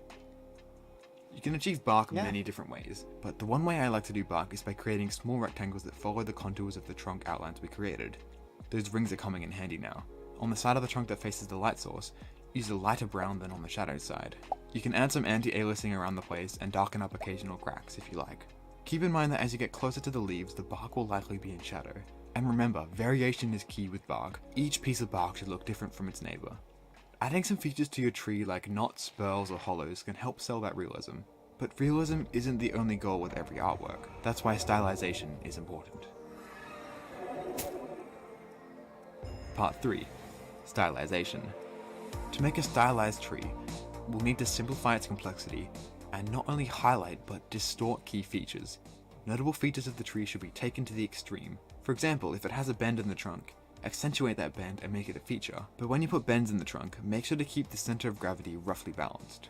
When we pick a style for our tree and environments, it's common to make the leaves a primitive shape, like a sphere, a cube, a cone, or a pyramid. A good example of this would be the game Hyperlight Drifter, where cubic trees match stylized square rocks. One of the biggest takeaways is no matter what you do, pixel art will always be stylized to some extent. With small canvas sizes, it's inevitable that your artwork won't be photoreal, but you don't always have to aim for the most realistic looking pixel art. As long as you have a unique style and a set of rules which bind your visuals together, And as long as you remain consistent with what you make, whether it be consistency within the composition of a That's the standalone trees blowing artwork, in the wind. or consistency for all aspects of a game you're creating, your trees will look great. Thanks for watching, and I hope it was helpful. Even if you have your own method for creating trees, or you don't agree with some of my ideas, at the very least you've seen how someone else does it. Bro, you don't have to do that many disclaimers. It was a really good video, dude. Incredible. Love it. Let me go post it in my Discord and on Twitter. Give me a sec. Go support YouTube Overload. Or Pixel Overload. One sec.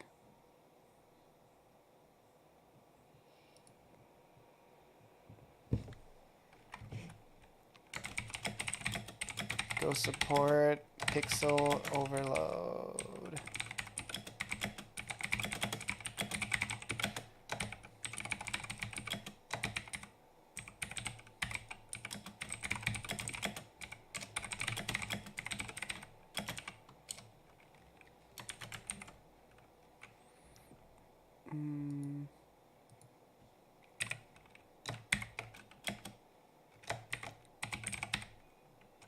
Oh, cool. You're still in my Discord, so I can tag you.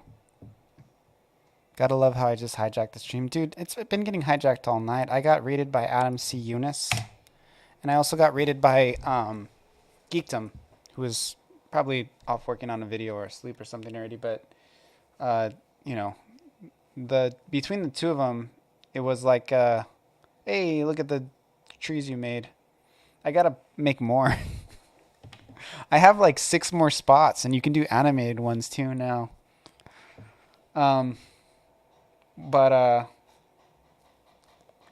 Yeah, so I got like over 200 people through raids in my channel, so I had like over 100 for a good chunk of it, which is kind of cool.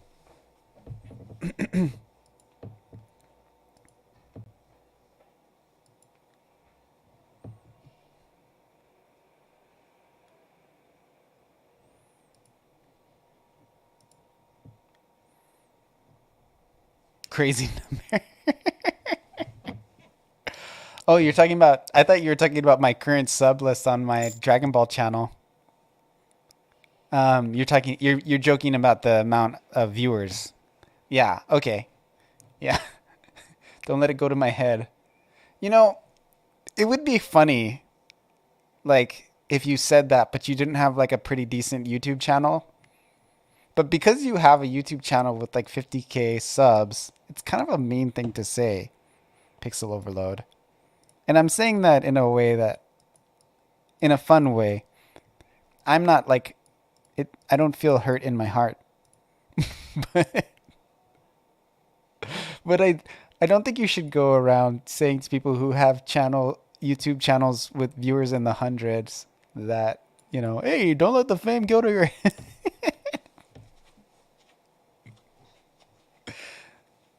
Yeah, I just got to, on my game dev YouTube channel, I just got to like, what was it? 365 subs. I broke the 1/3 of 1,000 mark. I guess that's a landmark. We're going to say it's a landmark. Sure.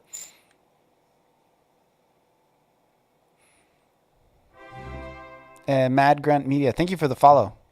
I was always told, act like you got those numbers, have more confidence. I have lots of confidence. I got too much. I'm just giving Pixel Overload crap. That's more my goal. That's 1 sub for every day of the year. Oh, this year I got, I kind of started doing YouTube again, and I got like 250 of my subs this year. And it was mostly since like, since August. So like the majority of the subs are pretty new. Because I started like, I went through a phase where I was pumping out videos like 2 or 3 times a week. I haven't put a video out for 2 months, so I haven't really been, but I'm still getting you know, I'm still gaining some subs. Like, see, I still got 22 over the course of the last month, even though I haven't put out a.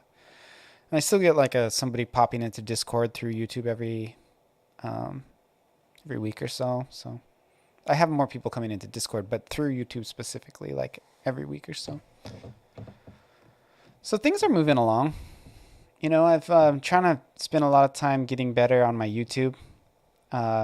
So that's kind of been the goal. I have one video, my biggest video past 4K viewers,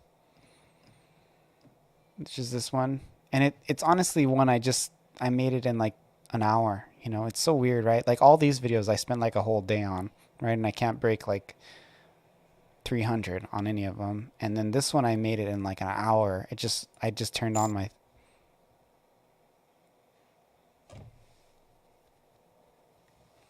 You feel very detached on a number of things. You know, I kind of don't.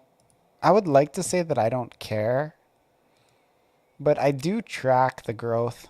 And it does give me another little jolt if I see something. Like with my last 5 videos, you can see that they're all pretty low on views. And I think that probably contributes to the fact that I'm not making a lot of videos now. Where the previous 5 videos, I had a couple bangers, or relative bangers by my standards, you know, that broke well into the thousands. And it's like, I think if these videos had a couple ones that were in the thousands, I'd probably have kept making videos. I think so. It's more like, for me, I don't really care about the YouTube channel itself, or my Twitch channel for that matter. What I really just want, Pixel Overload, is I just want people to play my game, right? Like that's really what I want, is I want people to play my game. So whatever I can do to get people to play my game, that's what I'm going to do. And I've gotten a lot of, probably at this point, I've gotten more people to play my game through Instagram than any other source. But I would like people to play my game through finding out about me through YouTube. And that's really why I do it. I don't do it for the subs in and of it as an end. I just can more accurately predict how viable it will be as a way to get people to play my game by looking at metrics like subs and views and follows and comments and things like that, you know. That's really, so it's not like I care about my YouTube channel in and of itself, because I don't. Clearly, I care about finding a way to get people to play my game. Hey, look, I applied this comment. Got a new comment. So that's what it's about for me. Do I do it for fun? Technically, the whole game dev thing is for fun for me, because I don't really make real money off of it. Thanks again. Oh, for the share and the watching. Did I even comment? I got a comment.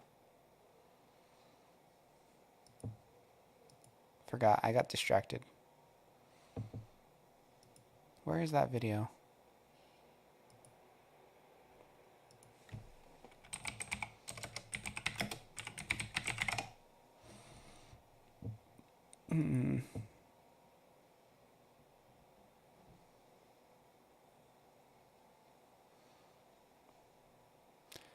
No, I was just referencing how the auto reply for YouTube comments is so enthusiastic.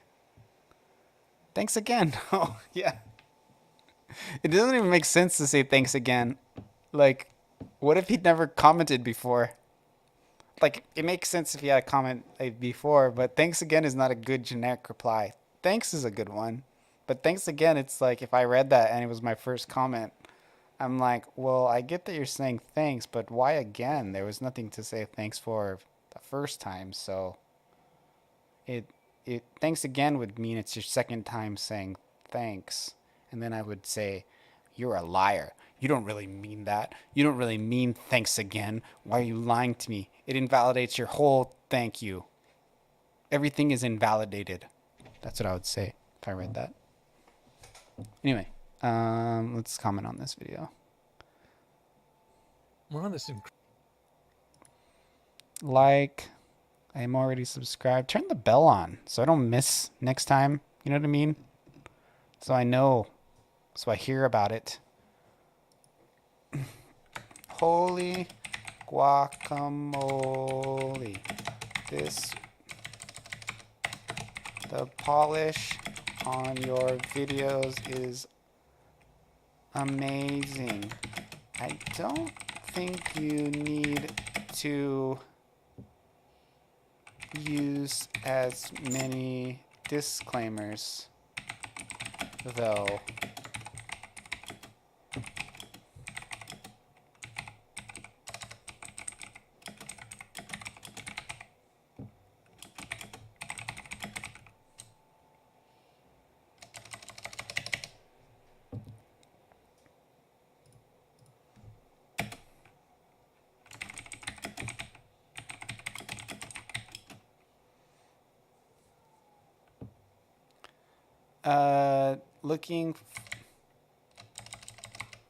Looking forward to your next video in June 2023. Because that's probably when you'll do another one, right? Thanks again.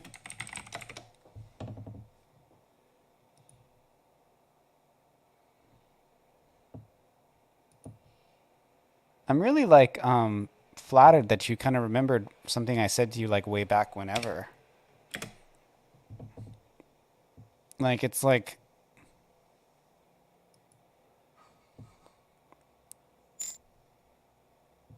yeah, I got Grammarly. I'm a writer. This is wrong though. Why is it trying to make a return there? I disagree with you, Grammarly. Moving on. Yeah, I do. So a big part of my income, Pixel Overload, is I do content generation for businesses, mainly blog content. Grammarly. Yeah, that is ironic. I spell everything wrong in Twitch chat. Twitch chat, if you spell everything right, you're a nerd. That's what I say. It's all about the phonetics. I mean, there's different contexts, right, to use proper grammar and spelling, right? I'm a writer. I write blogs. I write content for blogs. I write stuff like that. All the grammar and the spelling is good. All right, noted. You could have put a W in noted if you wanted to be really funny. Noted. But you know, like, I never spell anything right in Twitch. That's stupid. People shouldn't do that. It's just dumb. That would be too far. Let's not get crazy. Let's not get too crazy. Oh, dude, my music's freaking loud now. Because I was watching your video. Okay. I'm going to do this. I'm going to get through this whole lesson about refactoring fat arrow functions.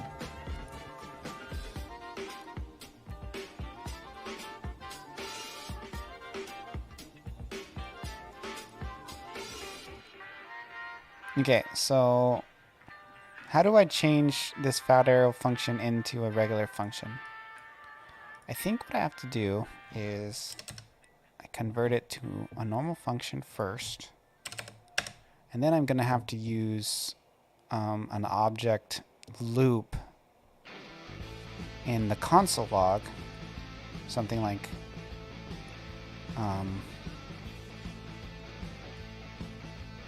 it's currently at this energy level. So for this energy level, I'm going to have to do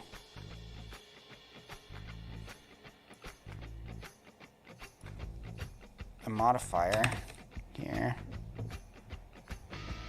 And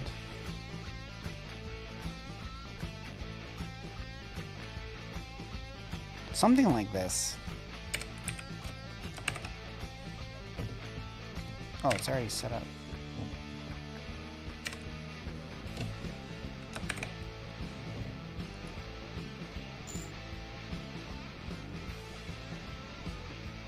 Biz is on?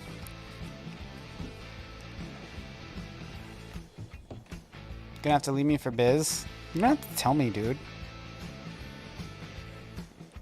Just go. Just say I gotta go.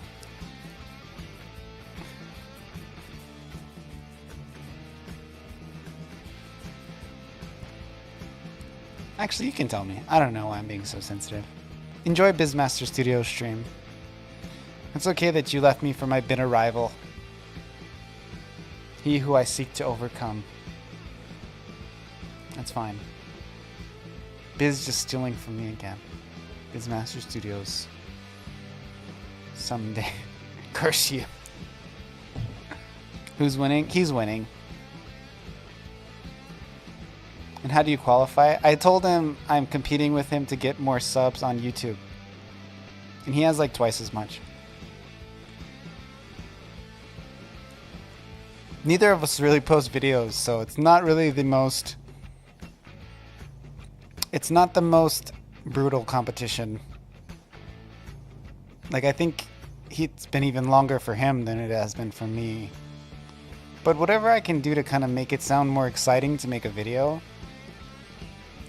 Maybe like pretending there's some kind of dramatic bitter rivalry between us. It just kind of helps me stay awake a little bit longer when I'm editing. It's not really a real bitter. Why can't I speak English? It's not a real bitter rivalry. I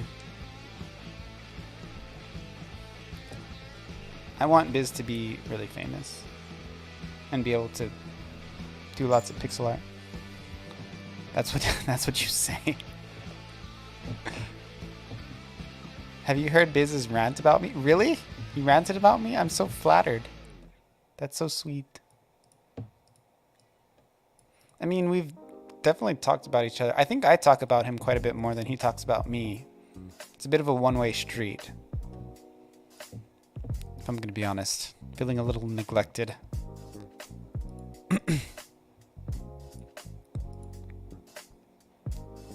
Might not be the case. I haven't really been watching his streams because I've been going to sleep at like decent hours for my time zone. In the past, I used to stay up really late, but you know, I wake up at like 5 and do some running and stuff nowadays. And it's in general, it's just better for me. My brain works better and I'm more balanced and all that stuff. So it's good, but yeah.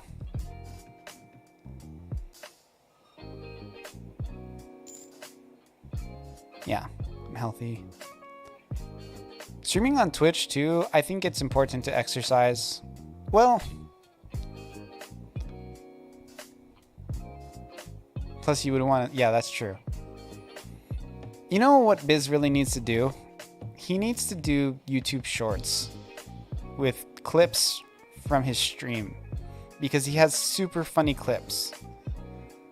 I don't know if I've ever shown you that. I can't remember, but here, let me look at my clips just to show you. It's like frustrating that he doesn't start a clip, that he doesn't post his clips on YouTube Shorts. It's like, these are all my... Here, I actually just go to my Shorts channel. Is there like a Shorts? I'll just go to the playlist.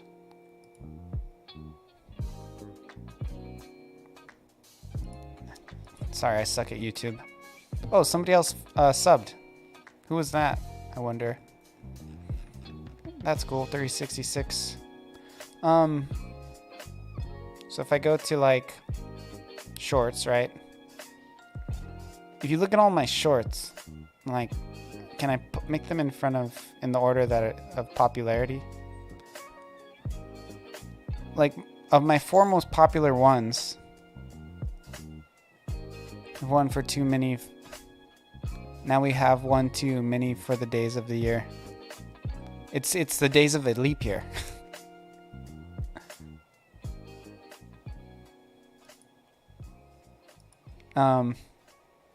But actually on this he only has a couple because I posted shorts of him like playing my game and then playing the 404 game, the Space Invaders game on my website. And he has like 1.2 views and 625 views. If you look at my Instagram, all I'm saying is that his clips are funny.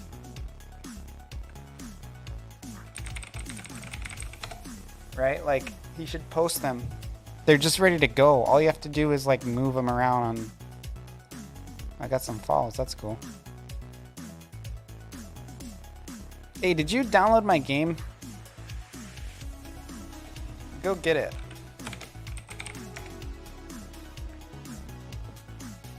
And leave me a 10-star review on your Android. But anyway. So if you look at my reels, right?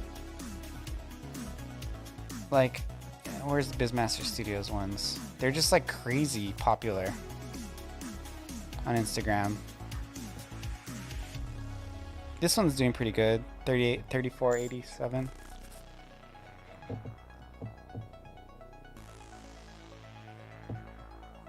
Is Biz just photogenic? I don't know, man. I think it's like, I mean, he's a decently memorable looking guy. He's decently handsome. He's really weird.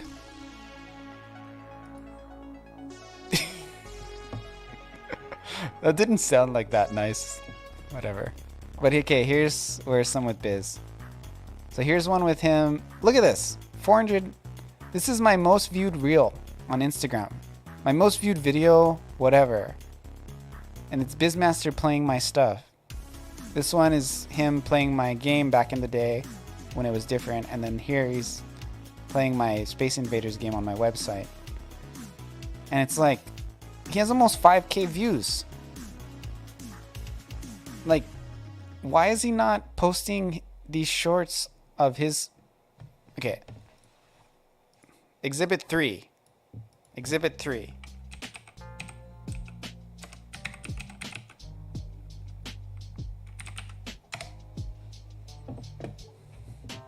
Exhibit 3. Turn the... We can't watch the current one.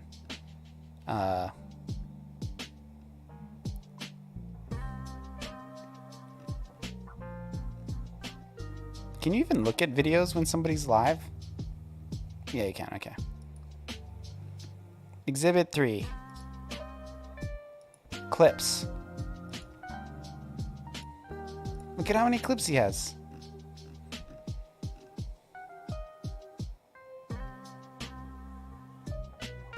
Look at all these clips. These are all shorts. They're actually all pretty funny too. So I don't know.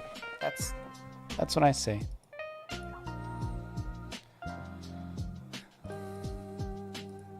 Okay. Back to this JavaScript syntax. Next. Privacy. Accessing an updated property is fundamentally working with objects. However, there are cases in which you don't want other code simply accessing and updating an object's properties.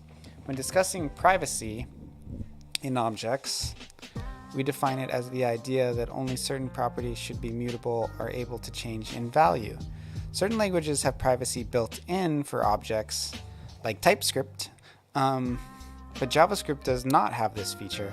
Rather, JavaScript developers follow naming conventions that signal to other developers how to interact with the property. One common convention is to place an underscore before the name of a property to mean the property should not be altered. This is an example of using the underscore to prepend a property. Yeah, I see this all the time. This is a weird example because something like an energy level, you would want it to always change. Why would you even? Anyway.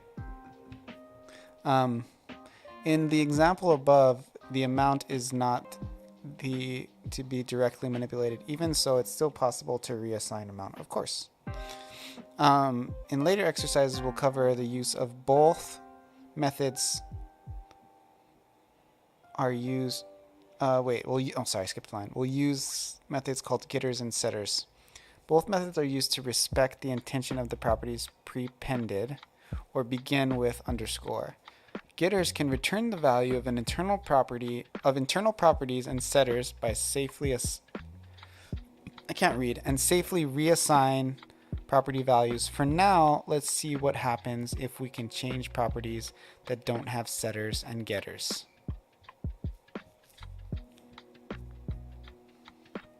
Below the robot object, reassign the energy property to high.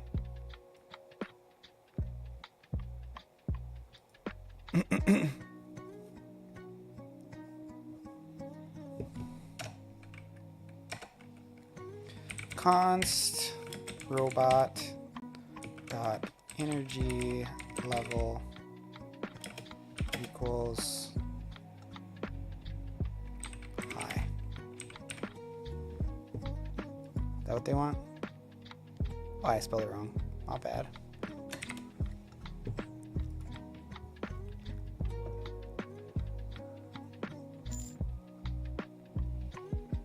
What am I learning JavaScript for? I'm more just like getting better at JavaScript, but RPG Maker uses JavaScript. Pixel overload. It's more about like I kind of know JavaScript. It's more about learning the fundamentals of that I kind of skipped. You know what I mean? Actually, don't need the const. That was what I did wrong. I redeclared the variable type. Now look at the new recharge method in robot.recharge. We'll add 30 to energy level. Yeah, like, so pixel overload. I just kind of wanted to get a little bit stronger with some of the fundamentals of JavaScript, both for as a web developer and as a game developer who uses RPG Maker. And honestly, just the fundamentals of programming in general. I wanted to go through something more formal where I can't just skip things and hack it the way I always tend to do. You know what I mean? So I'm doing Code Academy, like a basic tutorial, and I actually learned a lot.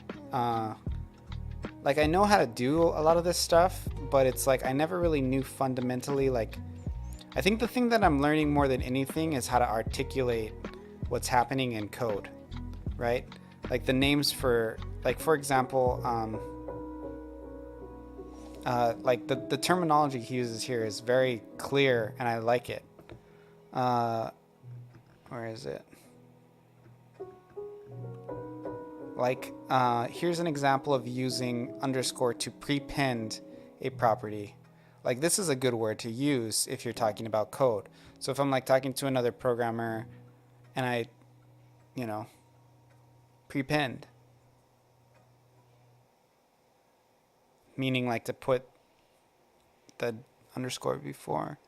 That's not technically like a technical term, but conventions, even naming conventions is a term. Like for me, I would always just say, oh, you do the underscore or you do the $. But I think if I'm talking about code, it's better to say an underscore naming convention, you know, which signifies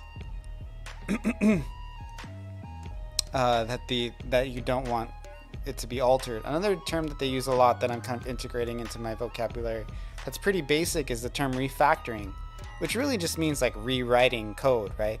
But when you say refactoring, what that means is it's like you're changing the syntax you're using in order to have it be more clear and more effective for whatever you're doing, you know. So like because it's more about what it does. It does the same thing when you refactor something, but it doesn't but you're changing the code. So rewriting doesn't necessarily mean you're gonna preserve the functionality of the code. If I say I'm gonna rewrite code, it could mean that you're gonna change the functionality, the result, like whatever the code does. Or if you say you're refactoring it, you're writing code that does the same thing. You're just writing it in a way that's either more expandable or more clear, you know? So like that kind of stuff, I'm getting better at it. Now take a look at the new recharge method in robot recharge. We'll add 30 to energy level. What will happen now? Energy level isn't a number. Call recharge on robot to find out.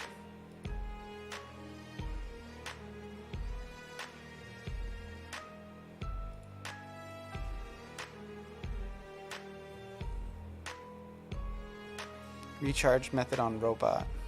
Oh, I see what they're saying. Robot dot recharge function.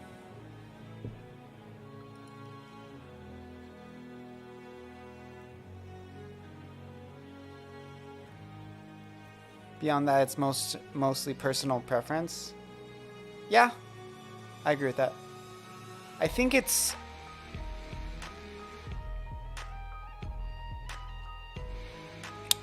like, for RPG Maker, one thing you do is you look at a lot of other people's code, and you look at the engine's code. And I think that understanding the naming conventions, at least for me, it's not even so much about how I write code. It's more about my ability to read other people's code and understand that they're using naming conventions. Because really, it is, if you're working by yourself, it really, you don't even need to use naming conventions from a technical standpoint. It will be more clear to your own, to you when you come back to your own code.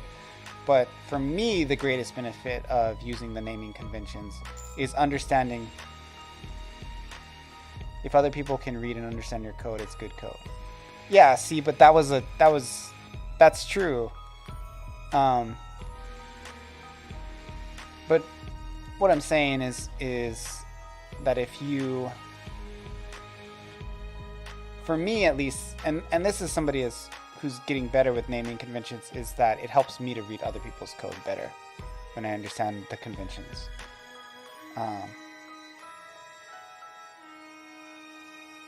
Yeah, it's mostly personal preference, for sure.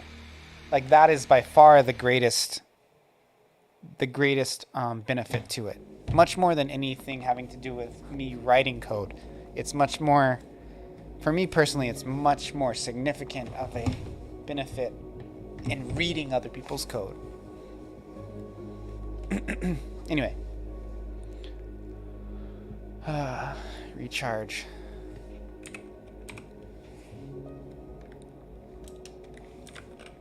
Also, hi, is she Kara? Hello. How's it going? Whoa! What?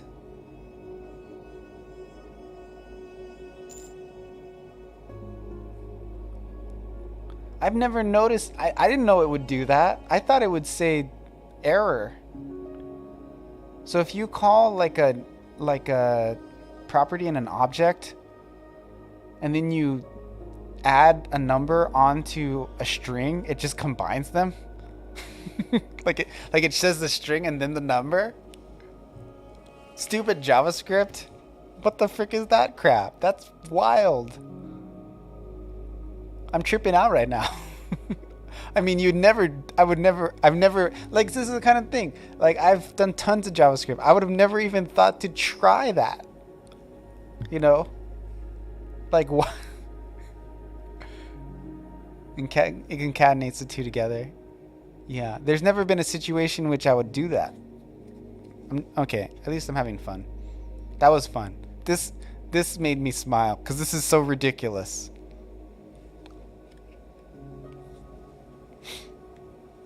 Like, for me, if I was wanting to get that effect, I would just use two separate variables, you know? I didn't realize you can concatenate one into one object property. That's so funky.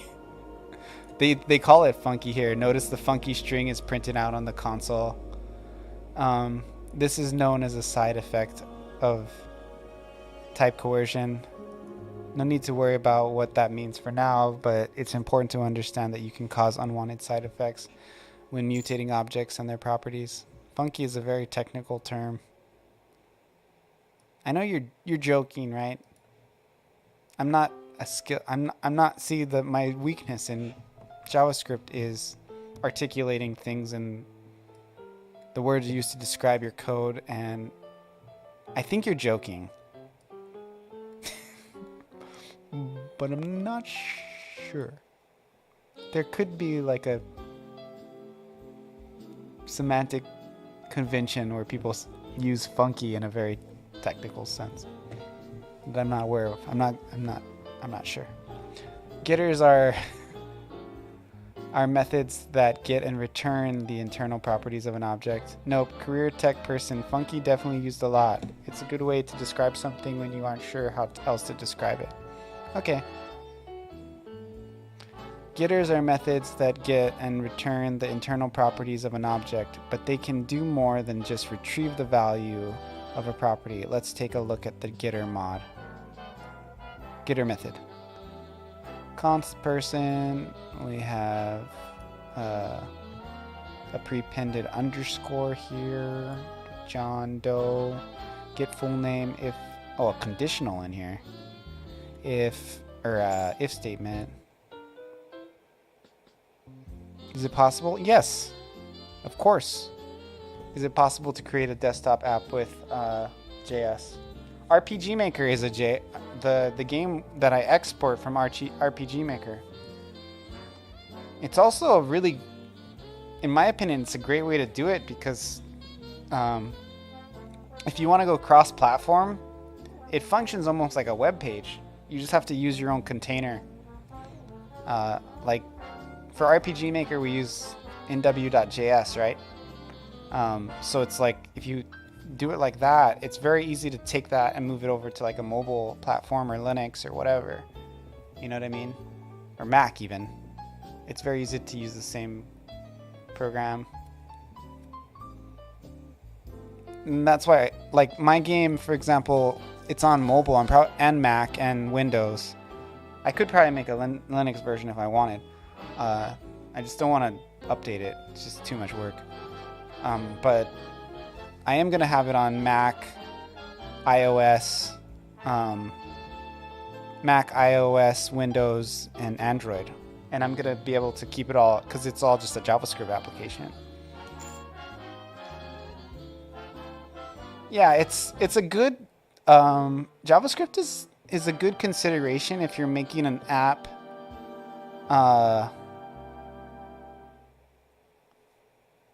React, Redux, yeah, it's very versatile. Yeah, and Angular too. And you can use it for both functional and object-oriented code. Yeah, that's really the strength of JavaScript is it's kind of an object-oriented programming language from what I understand, right? Like, it's kind of not, but it also kind of is.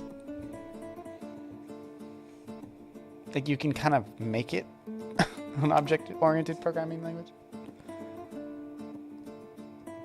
It definitely wasn't originally, but it is, it pretty much is.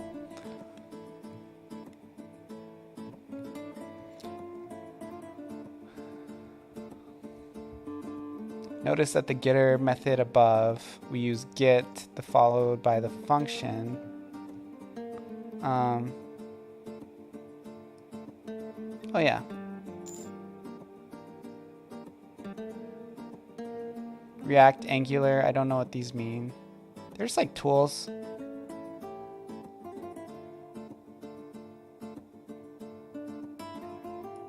Just Google them. What does Wikipedia say when you look up Angular?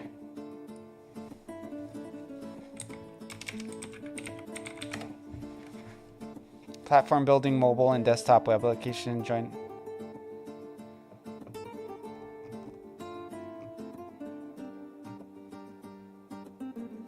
It's just, yeah, it's like a platform for building applications. Like, you know how I talked about nw.js being like a container for my apps? Angular serves a similar purpose, but I think at least, I've actually never made an Angular app. I've made a React app though.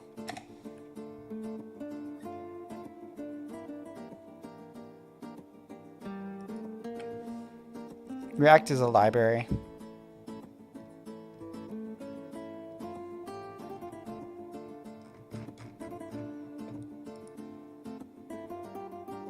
By the way, if you guys want to try my game, I have an Android and a Windows and a Mac version. Currently the Windows and Mac version is not free. I might switch it to free. I haven't decided yet. The Android version is free just because, to be honest, I didn't set up an account to take money on the Android Play Store yet. I might later. I kind of am okay with... I don't feel like I'm going to make enough sales on Android to make it worth costing money. I'd rather just have it out there and have people build the community. I learned C back in the days of studying electronics engineering, but I forgot it mostly. I'm using Python now, easy and efficient. Yeah. I do Python for random stuff sometimes. Professionally, pretty sparsely. But, you know, I actually am a robotics coach for a middle school team, a middle school robotics team. So that's all the commands we use for the robots are all in Python. So I use quite a bit of Python. It's pretty simple stuff, you know, because it's made for middle schoolers, but I'm kind of like the code guy of the coaches. But Python, at least in that context, it seems so stupid easy. It's like you don't need to know anything to use it. It's practically plain English.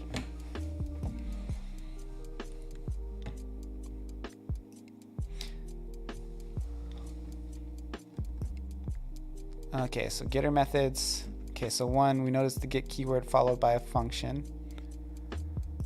So it get full name is the function. If this first name and this last name. So basically, if there's a first name and a last name, return the first name and the last name.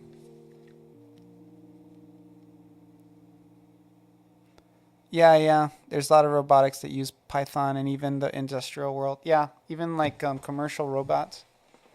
Commercial robotics.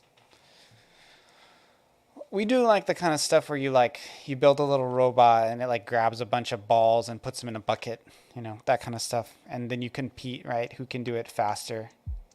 It's pretty fun. And I enjoy doing it. And I get paid a little bit to do it. So, and I like kids, and I coach at the school that I went to when I was a kid in middle school. So it's like a lot of the kids are my friends' kids and stuff. So I like it. We just started the program, and the elementary school that feeds into our middle school, they actually were world champions, or not world champions. They went to the world championship, but they were the national champions here in the United States multiple times. So I have some really crazy smart kids, you know, and it's pretty cool. You know what I mean? Like, I think I'll probably have to travel to the national championship with them again. So hopefully they pay for that, because I don't. Any chance? Is it by any chance RoboCup? RoboCup is a little different. It's more like. Oh. There is actually. Okay, you're joking. There is actually a RoboCup. But that one's more like a fighting robots type of thing. That's funny. RoboCup. I'm pretty sure there is one. Might be mistaking. You were joking, right? Yeah, see? This is a real thing. Yeah.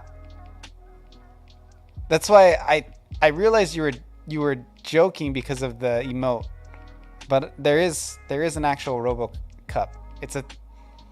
It's real life.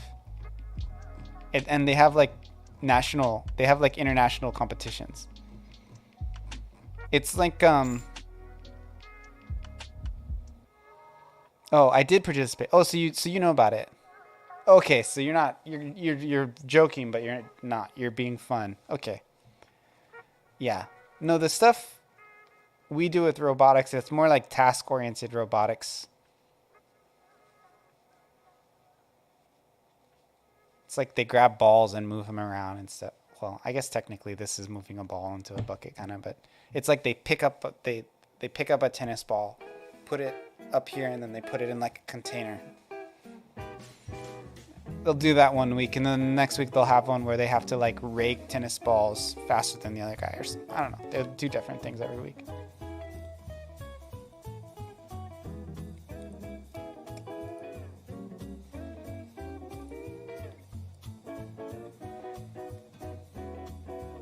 Okay, so here we have a loop with a conditional.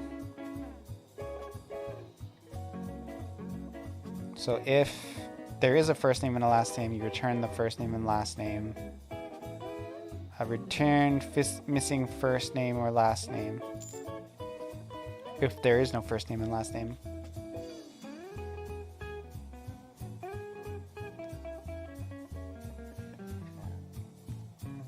Isn't like RoboCup more like college and high school?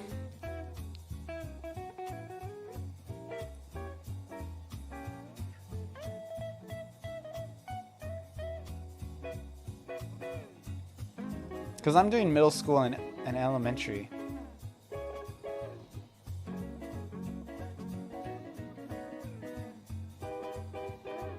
I did start with 11 year. Yeah, I've heard of it. I just thought it was more for older kids.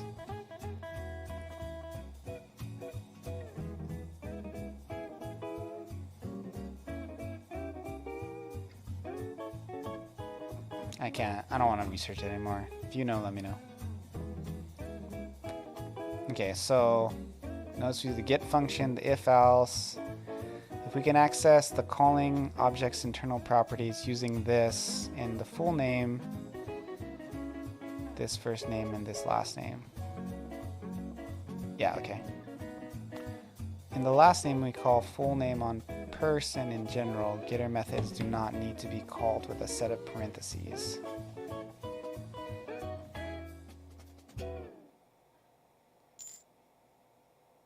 Lego NTX system. And the NTX has a language.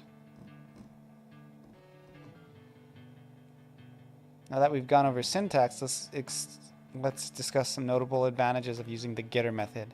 Getters can perform an action on the data when getting a property. Getters can return different values using conditionals.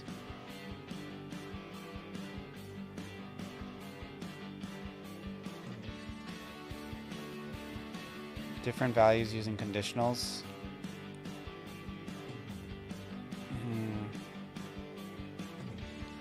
This isn't the way I'd normally do this, and I'm trying to think of why this is better. I would usually use like a variable, or I'd do a loop. I guess really what you need here is you need a conditional. And the get full name is, it's basically just a way to take the other properties of the object, right, and make it so you can put them in a way together. I don't know. Getters can return different values using conditionals. In a getter, we can access the properties of calling an object using this. Oh, yeah, that's a huge one. Because in the other one, if you did a separate function, it wouldn't be global, so that makes sense. The functionality of our code is easier for other developers to understand. Yeah. Another thing to keep in mind when using a getter and setter method is that the properties cannot share the same name as the getter setter function. Okay. Yeah, so you can't have... Yeah, okay, that's easy. If we do so, then calling the method will result in an infinite call stack error. Yeah, that makes sense. One workaround is to add an underscore before the property to make it like we did in the example above. Okay. Great, let's go getter. That's like the first joke I've seen in this damn course. Let's go getter. I had an ex, like when I was in California, I had this girl I dated for like almost 5 years, and she's like black, and she'd always be like, let's get to getting. I loved it. I thought it was so cool. Anyway. In robot, create a getter method named energy level using the get keyword. Leave function body blank for now. In the robot, create a getter method named energy level. Get energy level. And then I gotta do this. Right? That's what they want, I think. No. Let me look at the example. No, that is right. I left it blank.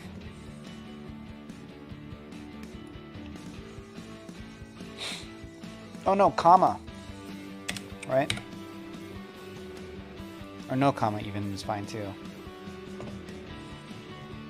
Yeah, that's all it was. Okay, inside the getter method, add an if statement. Okay. Let's get rid of this comma, it's bothering me. Don't need it. If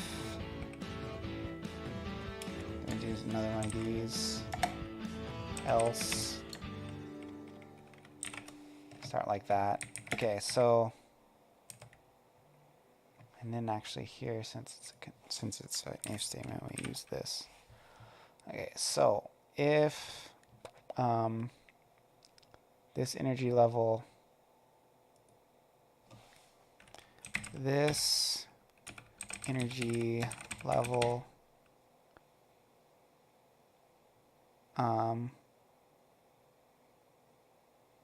dot type of, I don't know how to use the type of operator. I'll just look it up real quick. Oh no, you can just write type of, right? Type. I don't know how to use this operator, I gotta look it up. JavaScript. Type of operator. Type of operator returns a string indicating the type of the operator's value. Okay. So I say type of if type of, can I do this dot energy level dot type of equals number? Something like that, is that right?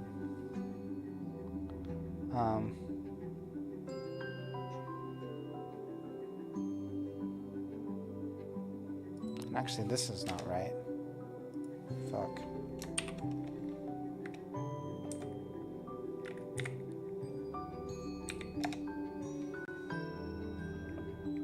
That doesn't look right.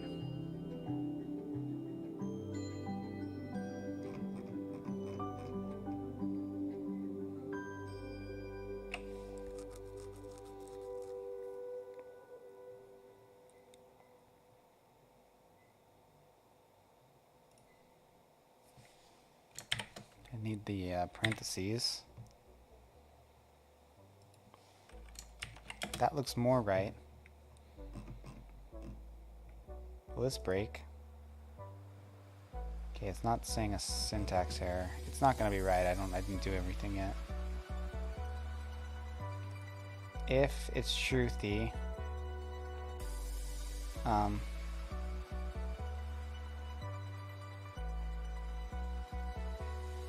return my current energy level is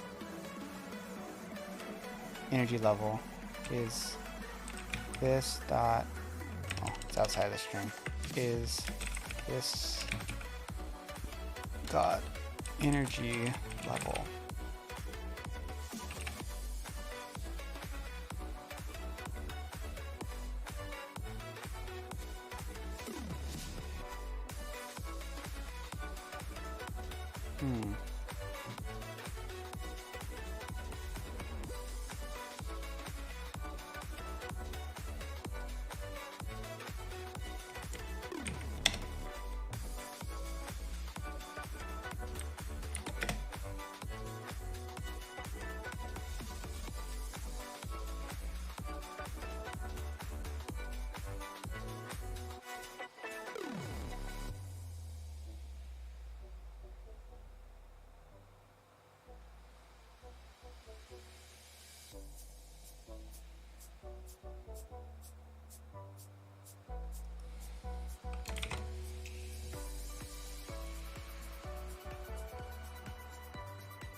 Hmm. Hmm.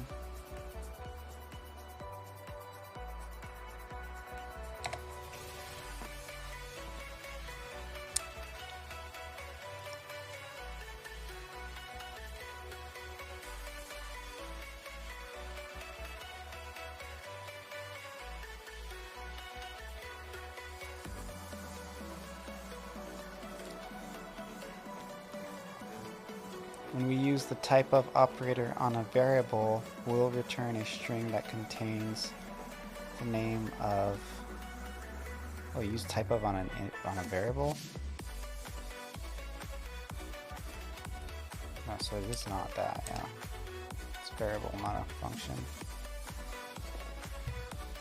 I'm lost. Oh, I have to write number as a string.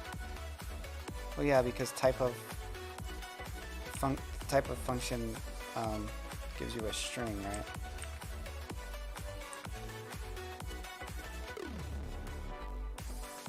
Hmm.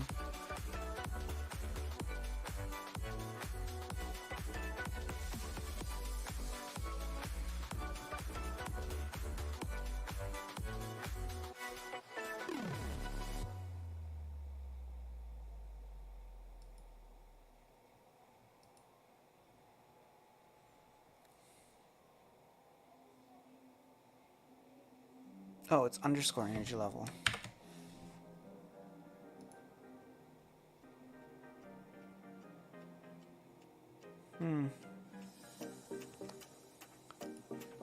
You don't really need the parentheses on one line, I thought. Type of. Is it capital O?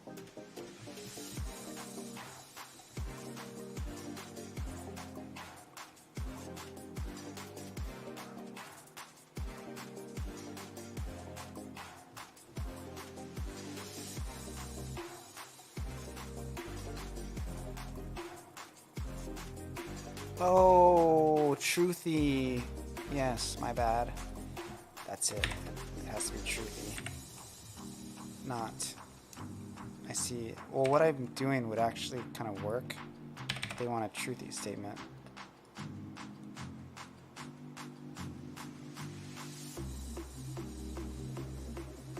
What the?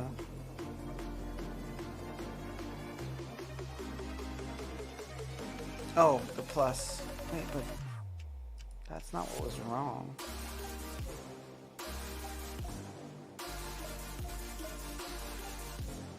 Return my current injury level is.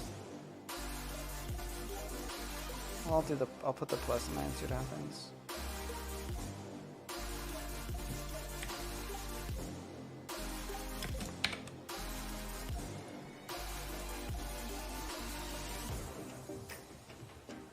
Use an if statement to check this energy level. Yes, I did. It's weird that you have to use a freaking string there. That throws me off a bit. See, it doesn't crash when you do it this way.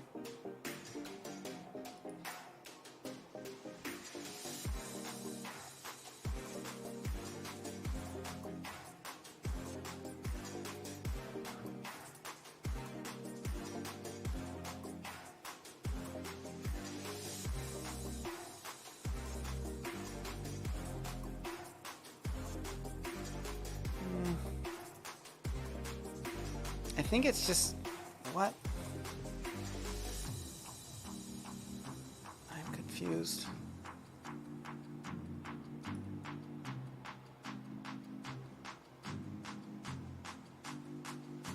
What the frick?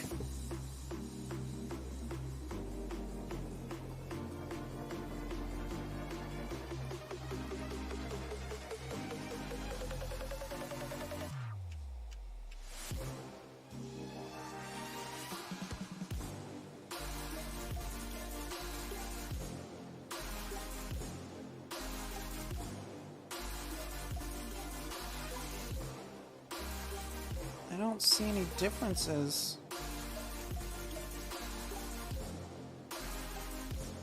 Oh, the lowercase l, maybe? Well, that's wrong, but that's not what it's saying is wrong.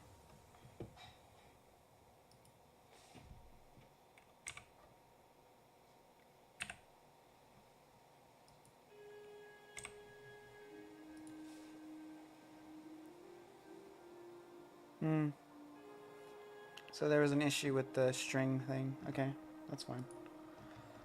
Okay, if this energy level isn't a number, it could be that energy level property was altered. Let's add a default return statement for when such a scenario occurs. Add an else statement that returns a system malfunction. Return system malfunction, cannot retrieve energy level.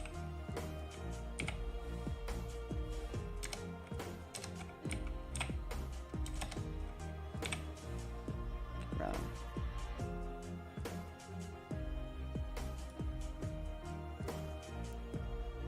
What's wrong now? This is right. Did you add an else statement? Yes, I did. Oh, wait, hold on. I put in the... No, I didn't. It's right.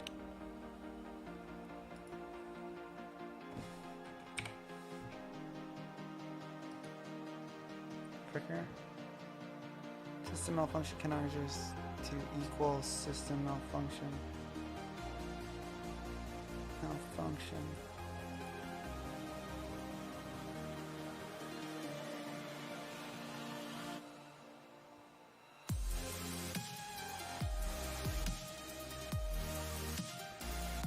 Saying I don't need these.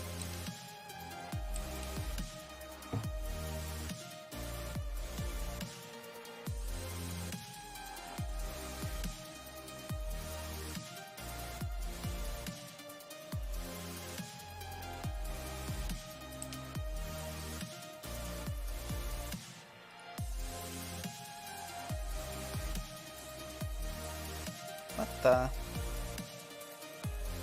That's not in line 15, you figure. What are you talking about?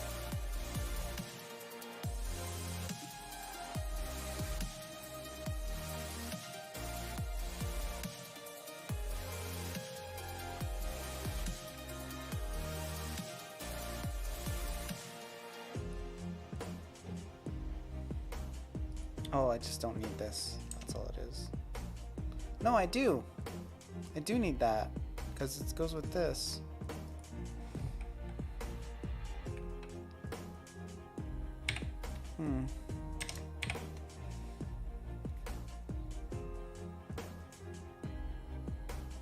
Actually need an additional one too.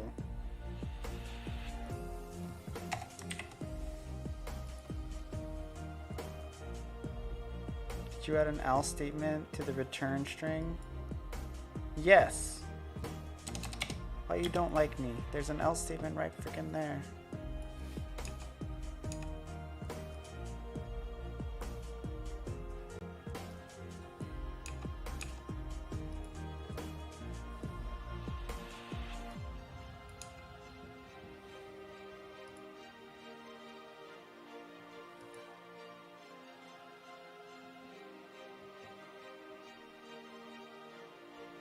Did you add an else statement to return the string system? Let me just copy this. Maybe I misspelled it or something.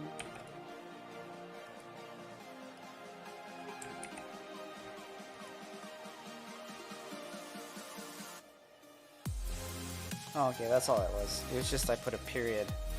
Sorry, I like to put periods in my sentences. Freaking log the result of calling the getter method. Energy level on the robot console. So they want me to be in the console, right? So console log, or in the robot, energy level. What the freak? Log the result of calling the getter method. Maybe they want it after, I don't know. It's not very clear.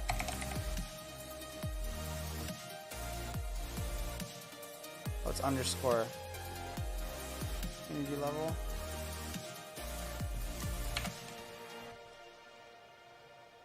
Is it a method? Oh, it's a method.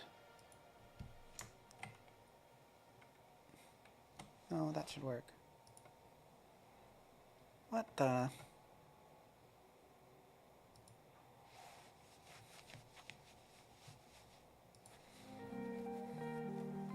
do they do their console log?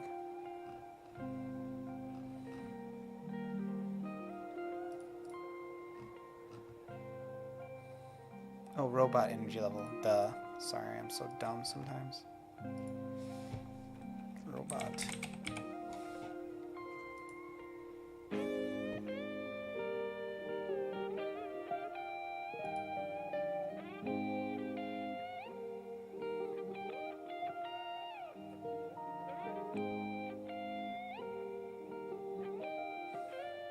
Confused.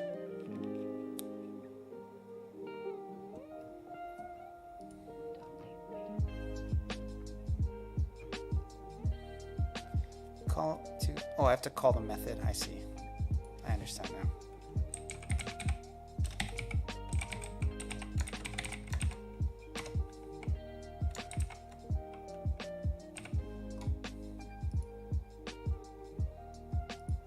Wait, no, that won't work. It has to be inside of it.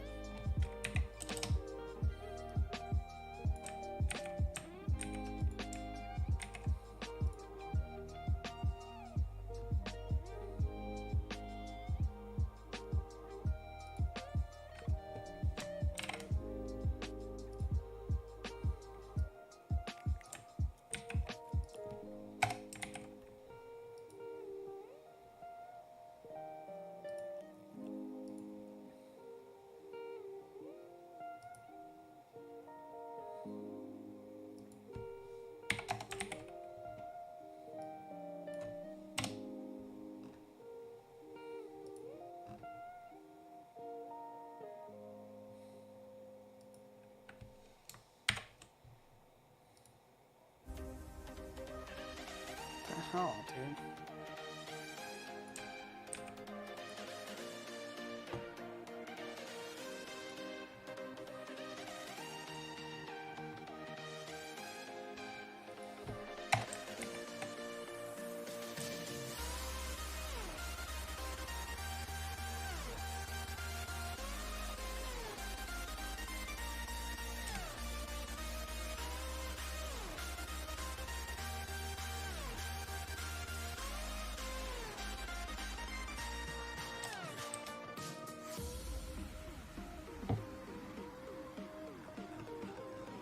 I don't know what it's asking me to do.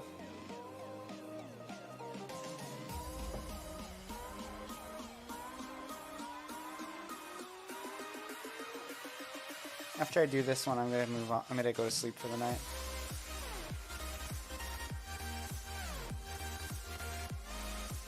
Also, Dr. Express, if you're still there, don't forget to follow. Just saying.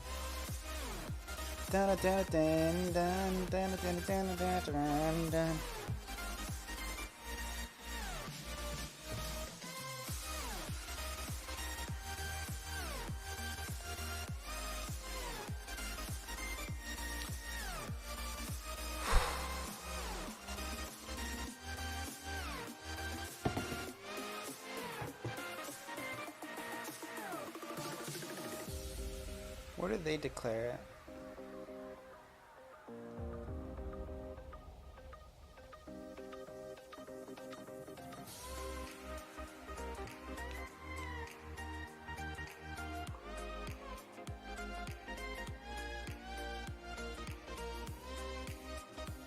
Dude, they're the same.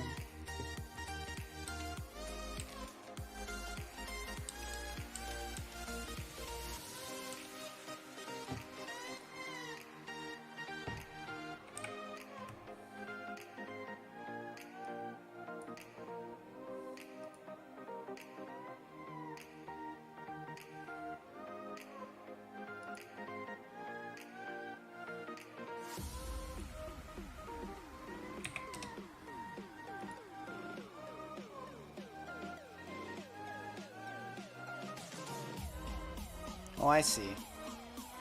So for the get energy level,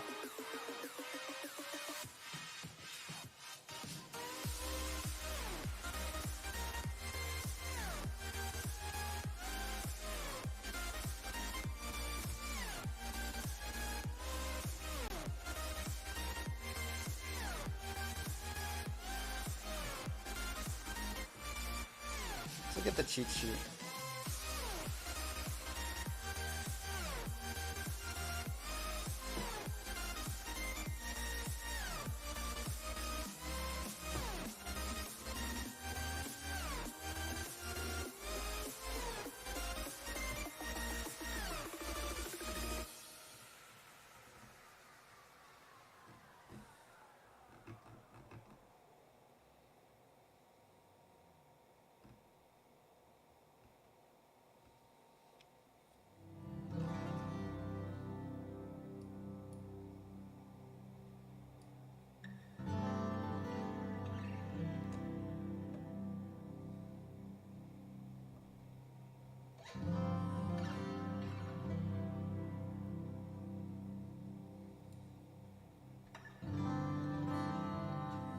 This is like the last part of this class. Almost done.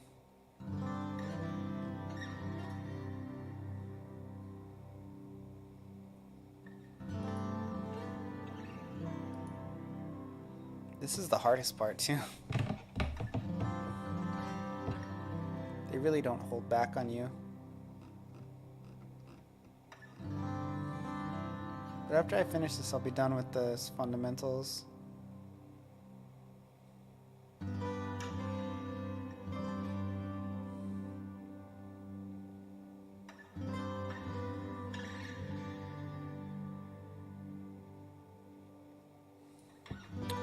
Okay, I think I'm gonna call it a night.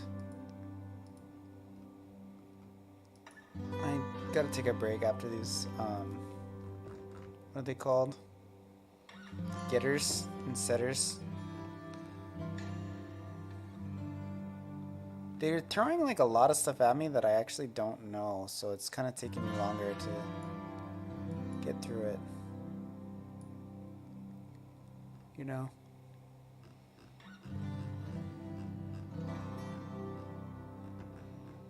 But it's good. I'm learning.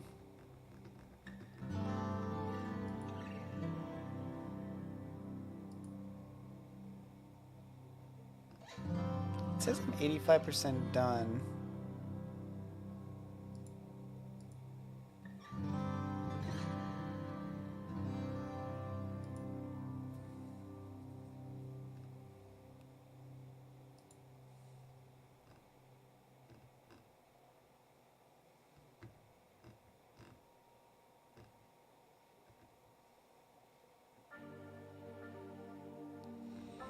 Oh, really?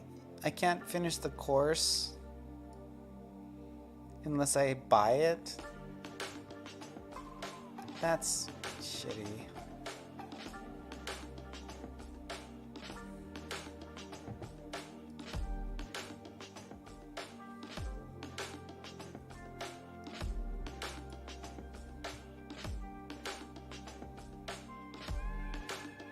So after I finish the course, which I'm close to, clear the Learn JavaScript course. You got an introduction to programming fundamentals using the latest JavaScript syntax.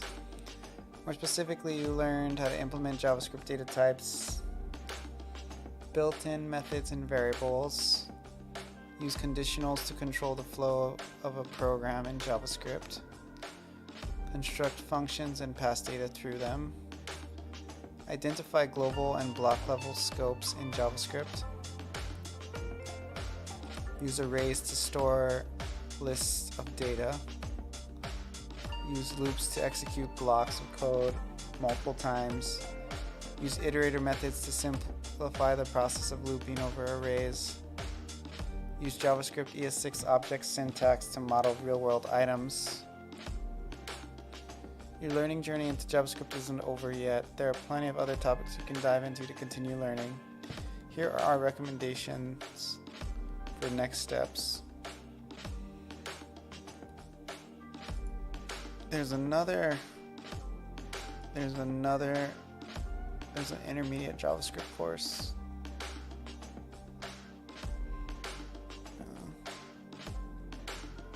I know HTML and CSS.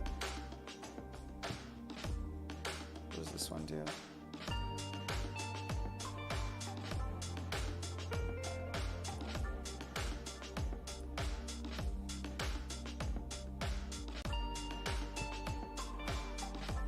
That's not really that useful to me.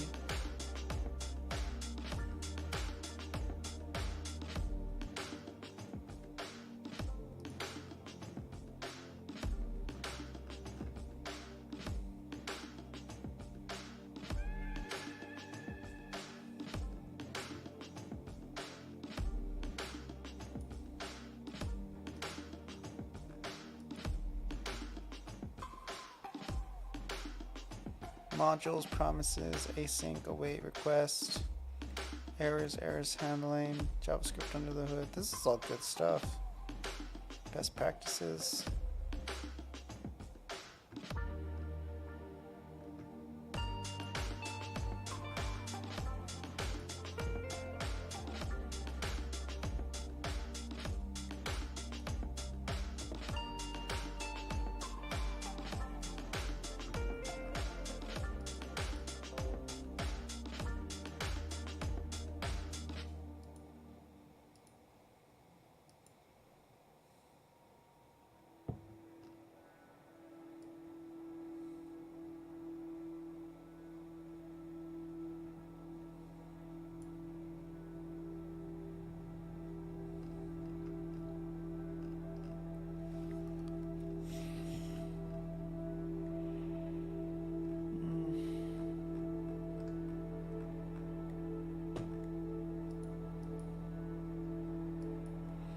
Okay, I need to go to sleep. Let's raid somebody.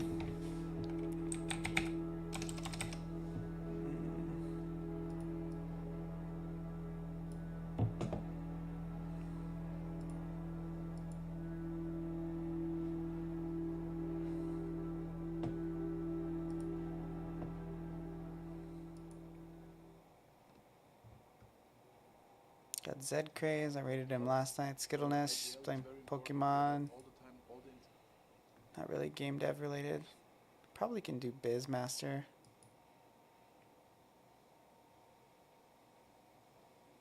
Coming home is hard. Affording one shouldn't be.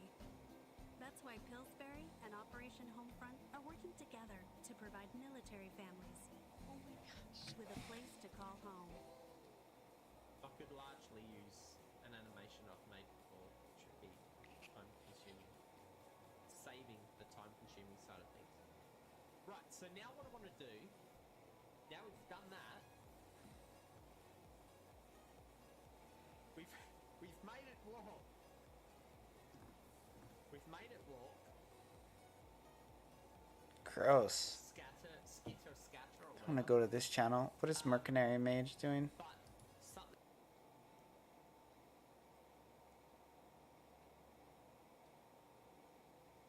CERN. What language is this? C# looks like. Is he doing Unity, maybe?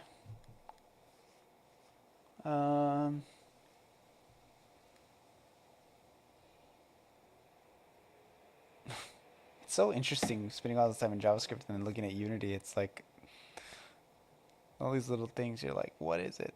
Why are you doing that? Let's rate him. I haven't rated him in a while, so we'll do Mercenary Mage.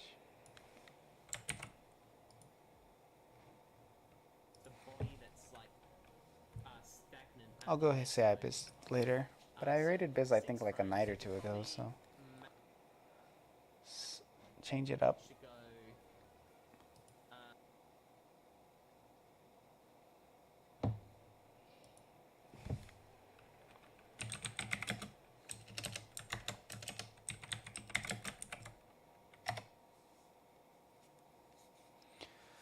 Alright everybody, it's been a freaking blast. It was a really fun stream. Got really sidetracked in the beginning to ginormal raids.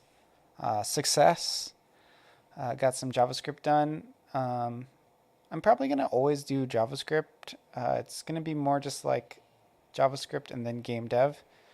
That's gonna be how my stream's gonna be pretty much going forward. So hopefully you guys don't mind me going over some JavaScript fundamentals in the beginning. Eventually I'll probably transition to doing the intermediate or advanced JavaScript, and then probably I'll do like elite code on here like for an hour. I'm moving kind of slow through it at this point, so I don't know, but maybe in the future I'll move through it more quickly. I might have to just stream longer. That might just be the thing that needs to happen. So I'll talk to y'all later. It's been a good stream. Good night, guys. Good night, good night, good night. Oh, real quick. Thanks Madgrad Media for the follow, Frago12 for the follow, VFOS for the follow, ThemePus for the follow, Hey There Jungle for the follow, Sloppy Toe Drag for the follow, Adam C. Eunice, thank you for the raid, Lazcool, Sly-Fi GGs, thank you for the follow, SJ Derp, thank you for the follow, Calimus, thank you for the follow, Donut Lord, thank you for the follow, Majestic Duelist, thank you for the follow, Vegeta launched Final Flash, thank you for the follow, Big Geekdom 101, thank you for the raid, and that is it for today. Wow, and that is a lot. That is a lot. I'm at 765 followers. Maybe I'll hit 1,000 by the end of the year. Who knows? Life is crazy. Okay. Good night, guys. Love y'all. Love y'all. Bye bye.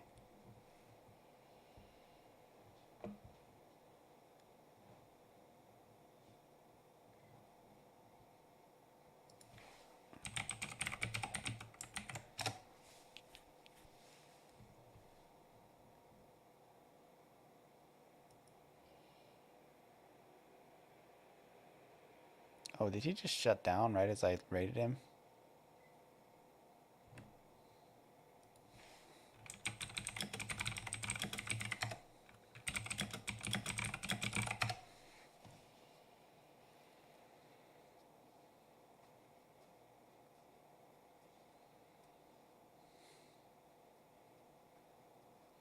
Get him next time.